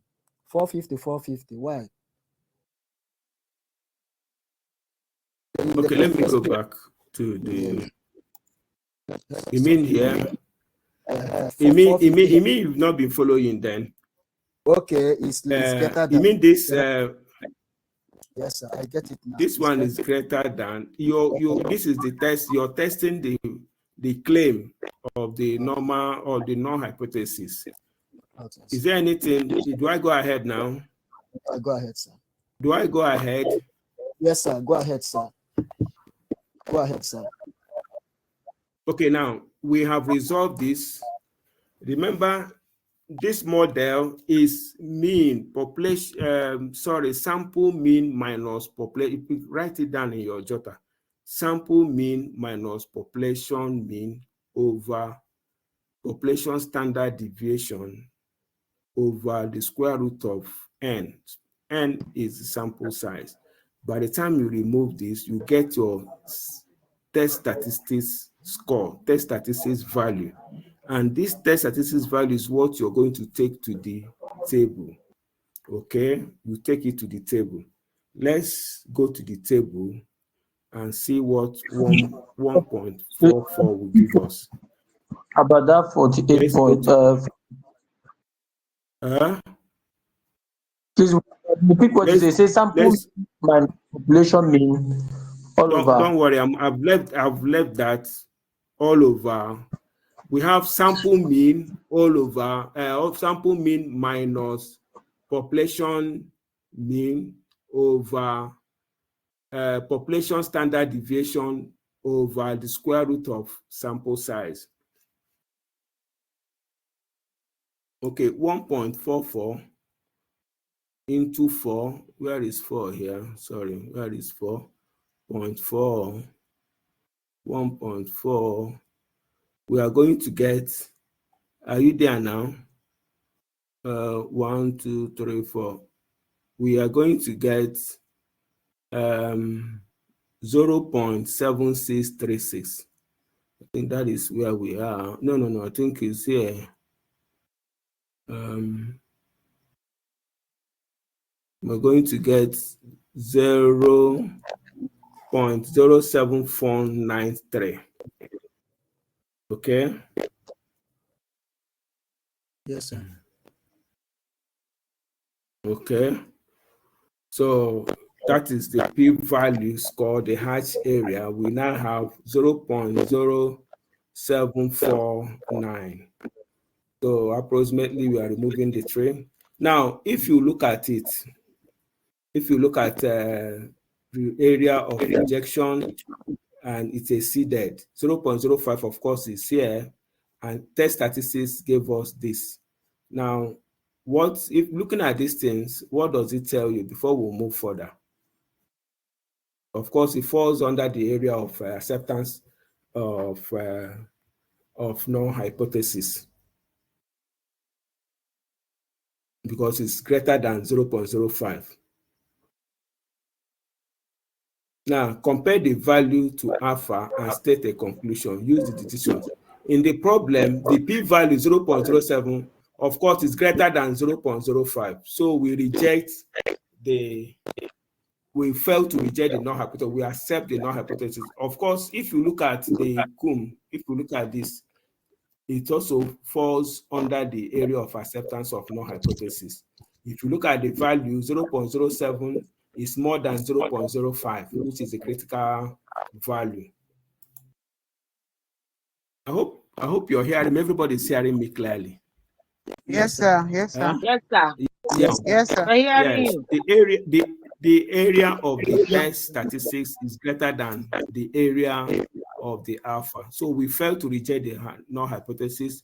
In actual fact, we have accepted the null hypothesis and now rejected the alternative hypothesis, and now conclude that we do not have enough evidence to support the claim that the mean farm size has increased. Okay. So we also have an example. So you read out, I think my time, this is past 8 already.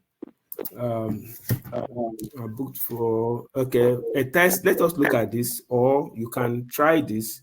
Example 3, a researcher believes that there has been a reduction. So we have done two-sided, we have done right-sided. We want to now do left-sided. We want to now do left-sided. In the mean number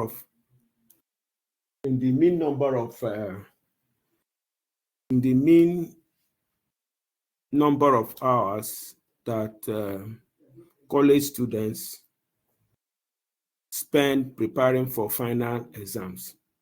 A national study stated that students at a 4-year college spend an average of 23 hours preparing for 5 final exams each semester, with a population standard deviation of 7.3 hours.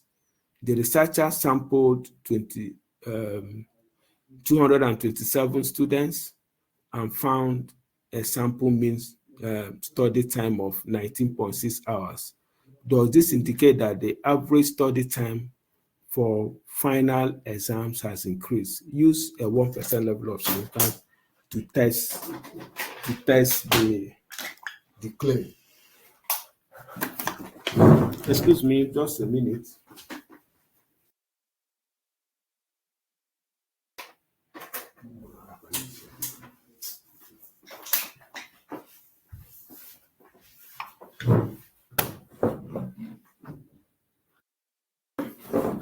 So if you look at this question, find out that it's one-sided test first.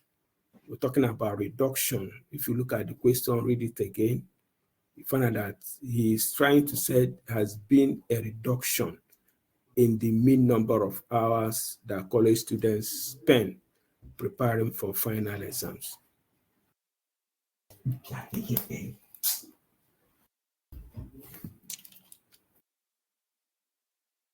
A national study stated that the students at a 4-year college spend an average of 23 hours preparing for 5 final exams each semester with a population standard deviation of 7.3 hours. The researcher sampled 227 students and find a sample mean study time of 19.6 hours. Does this indicate that the average study time for final exams has decreased? Use a 1% level of significance to test this claim. Now, like usual, state the null and alternative hypothesis. The alternative has only 23 hours. Now we're talking about, has it really reduced? 23, less than 23 hours. That is what we want to prove. Now, state the level of significance. Of course, we are asked to use 1%. This is a left-sided test. So alpha 0.01 is all in the left cell. Compute the test statistics for this problem. The test statistics is 19.6 minus 23 over 7.3 over square root of 227. Of course, the students, at the end of the day, we are getting the test statistics of minus 7.02. Now, the p-value is the area to the left of the test statistics. The little black area to the left of minus 7.02. The z-score of minus 7.02 is not on the standard normal table. The smallest probability on the table is 0.0002. So let's go back and confirm what is stated here. For minus 702 score, if we go back to this minus 7,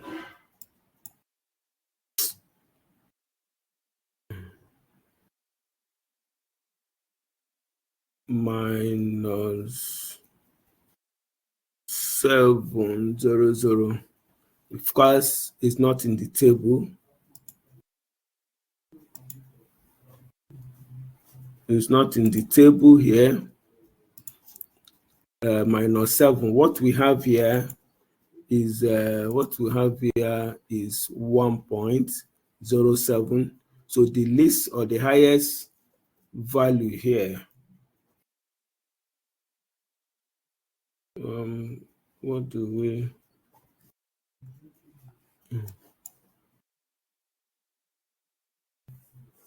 Is 3.7 is the highest. So the least here will have 0.002. If you go back at this last, if you go back, I don't know. Let me see what we have here.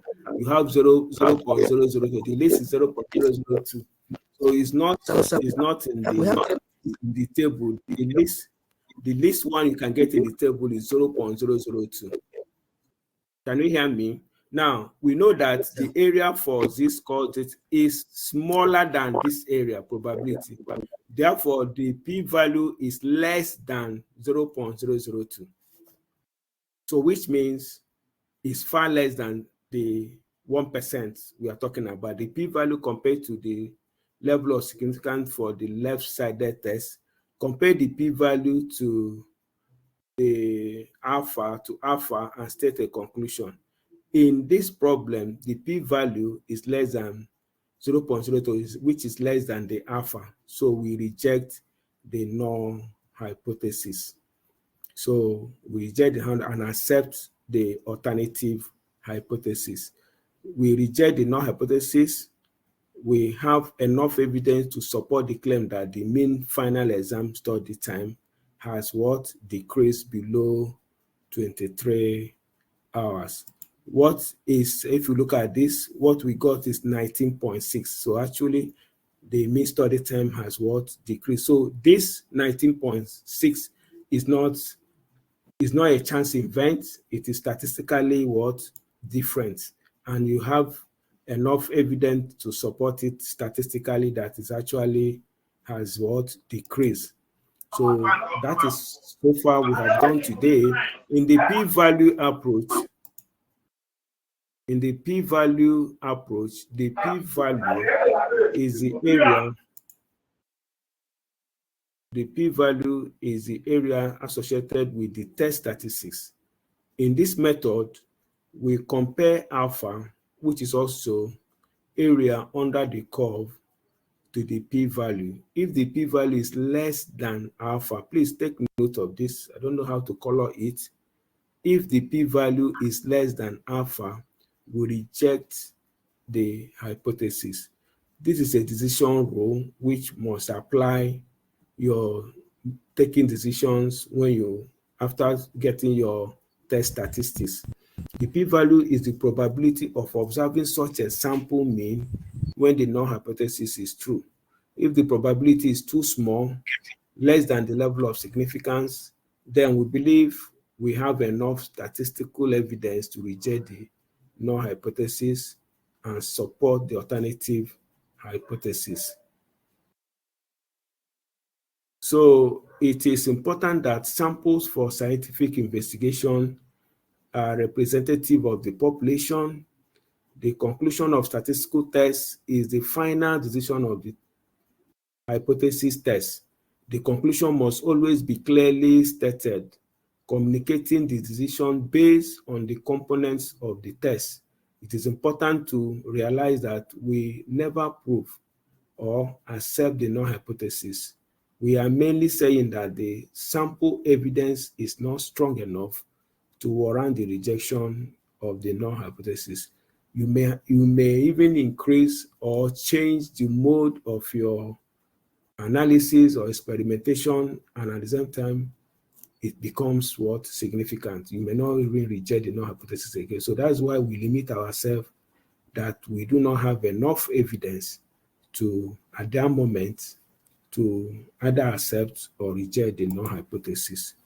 So I will end this lecture here, and will be glad to receive your questions, comments, before I will make my announcement. Thank you very much.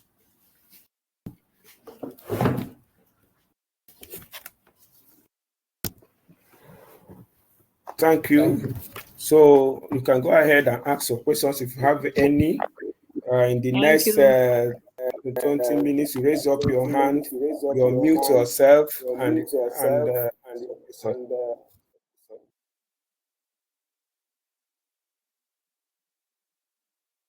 so go ahead and ask your question.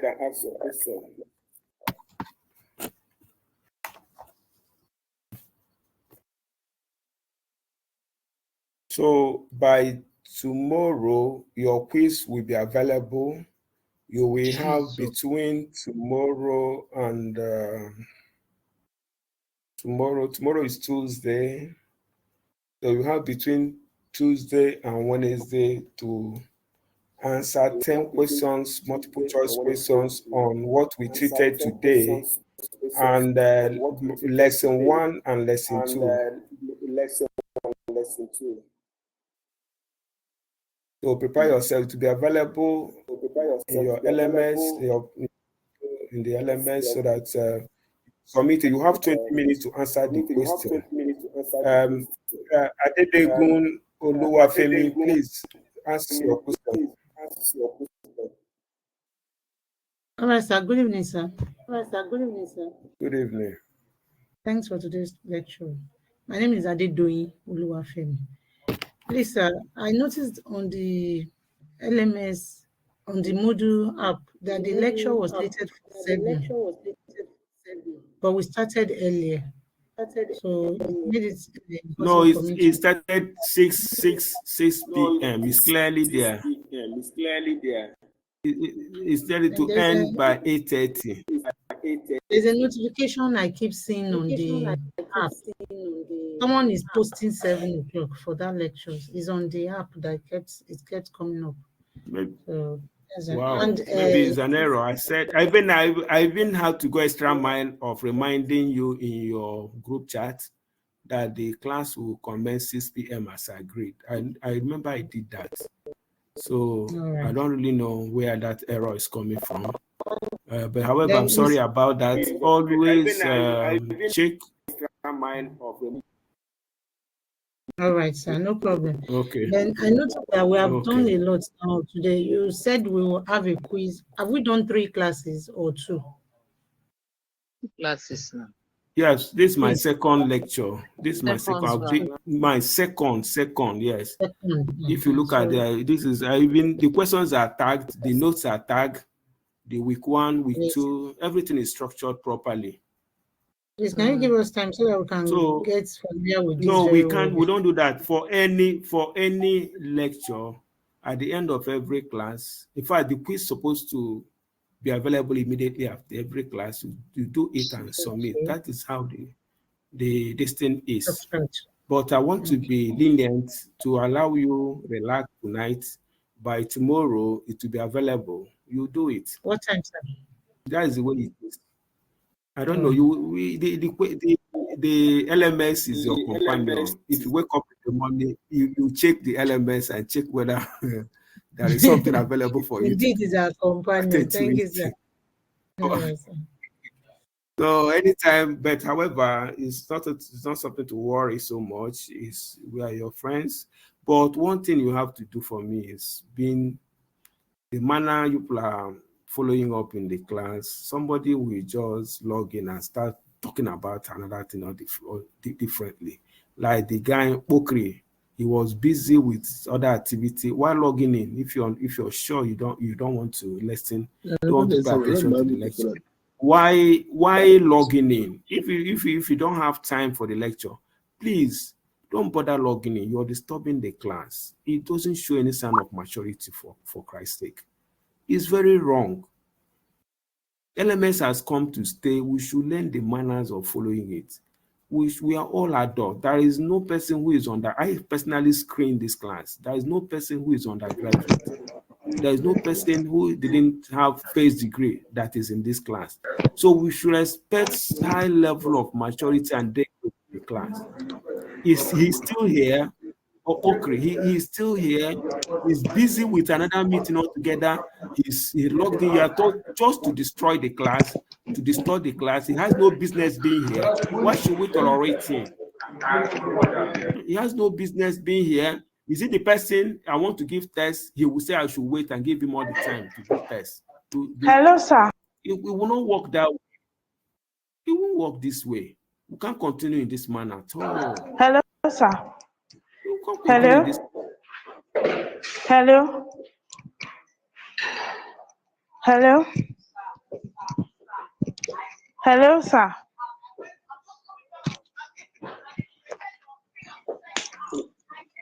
He's out. Are you hearing me? We were It's hearing me you, you're but talking the about. lecturer is out.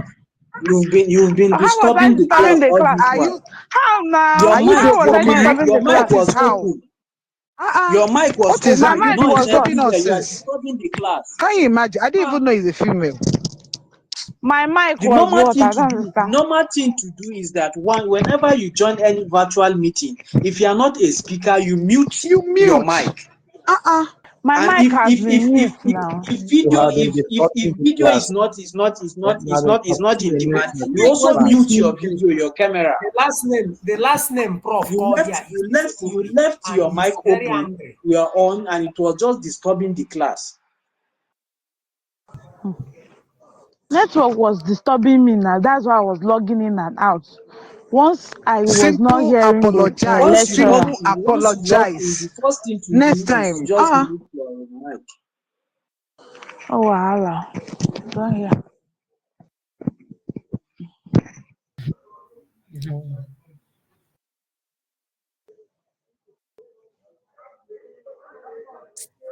You can't even say sorry. You are saying no wahala.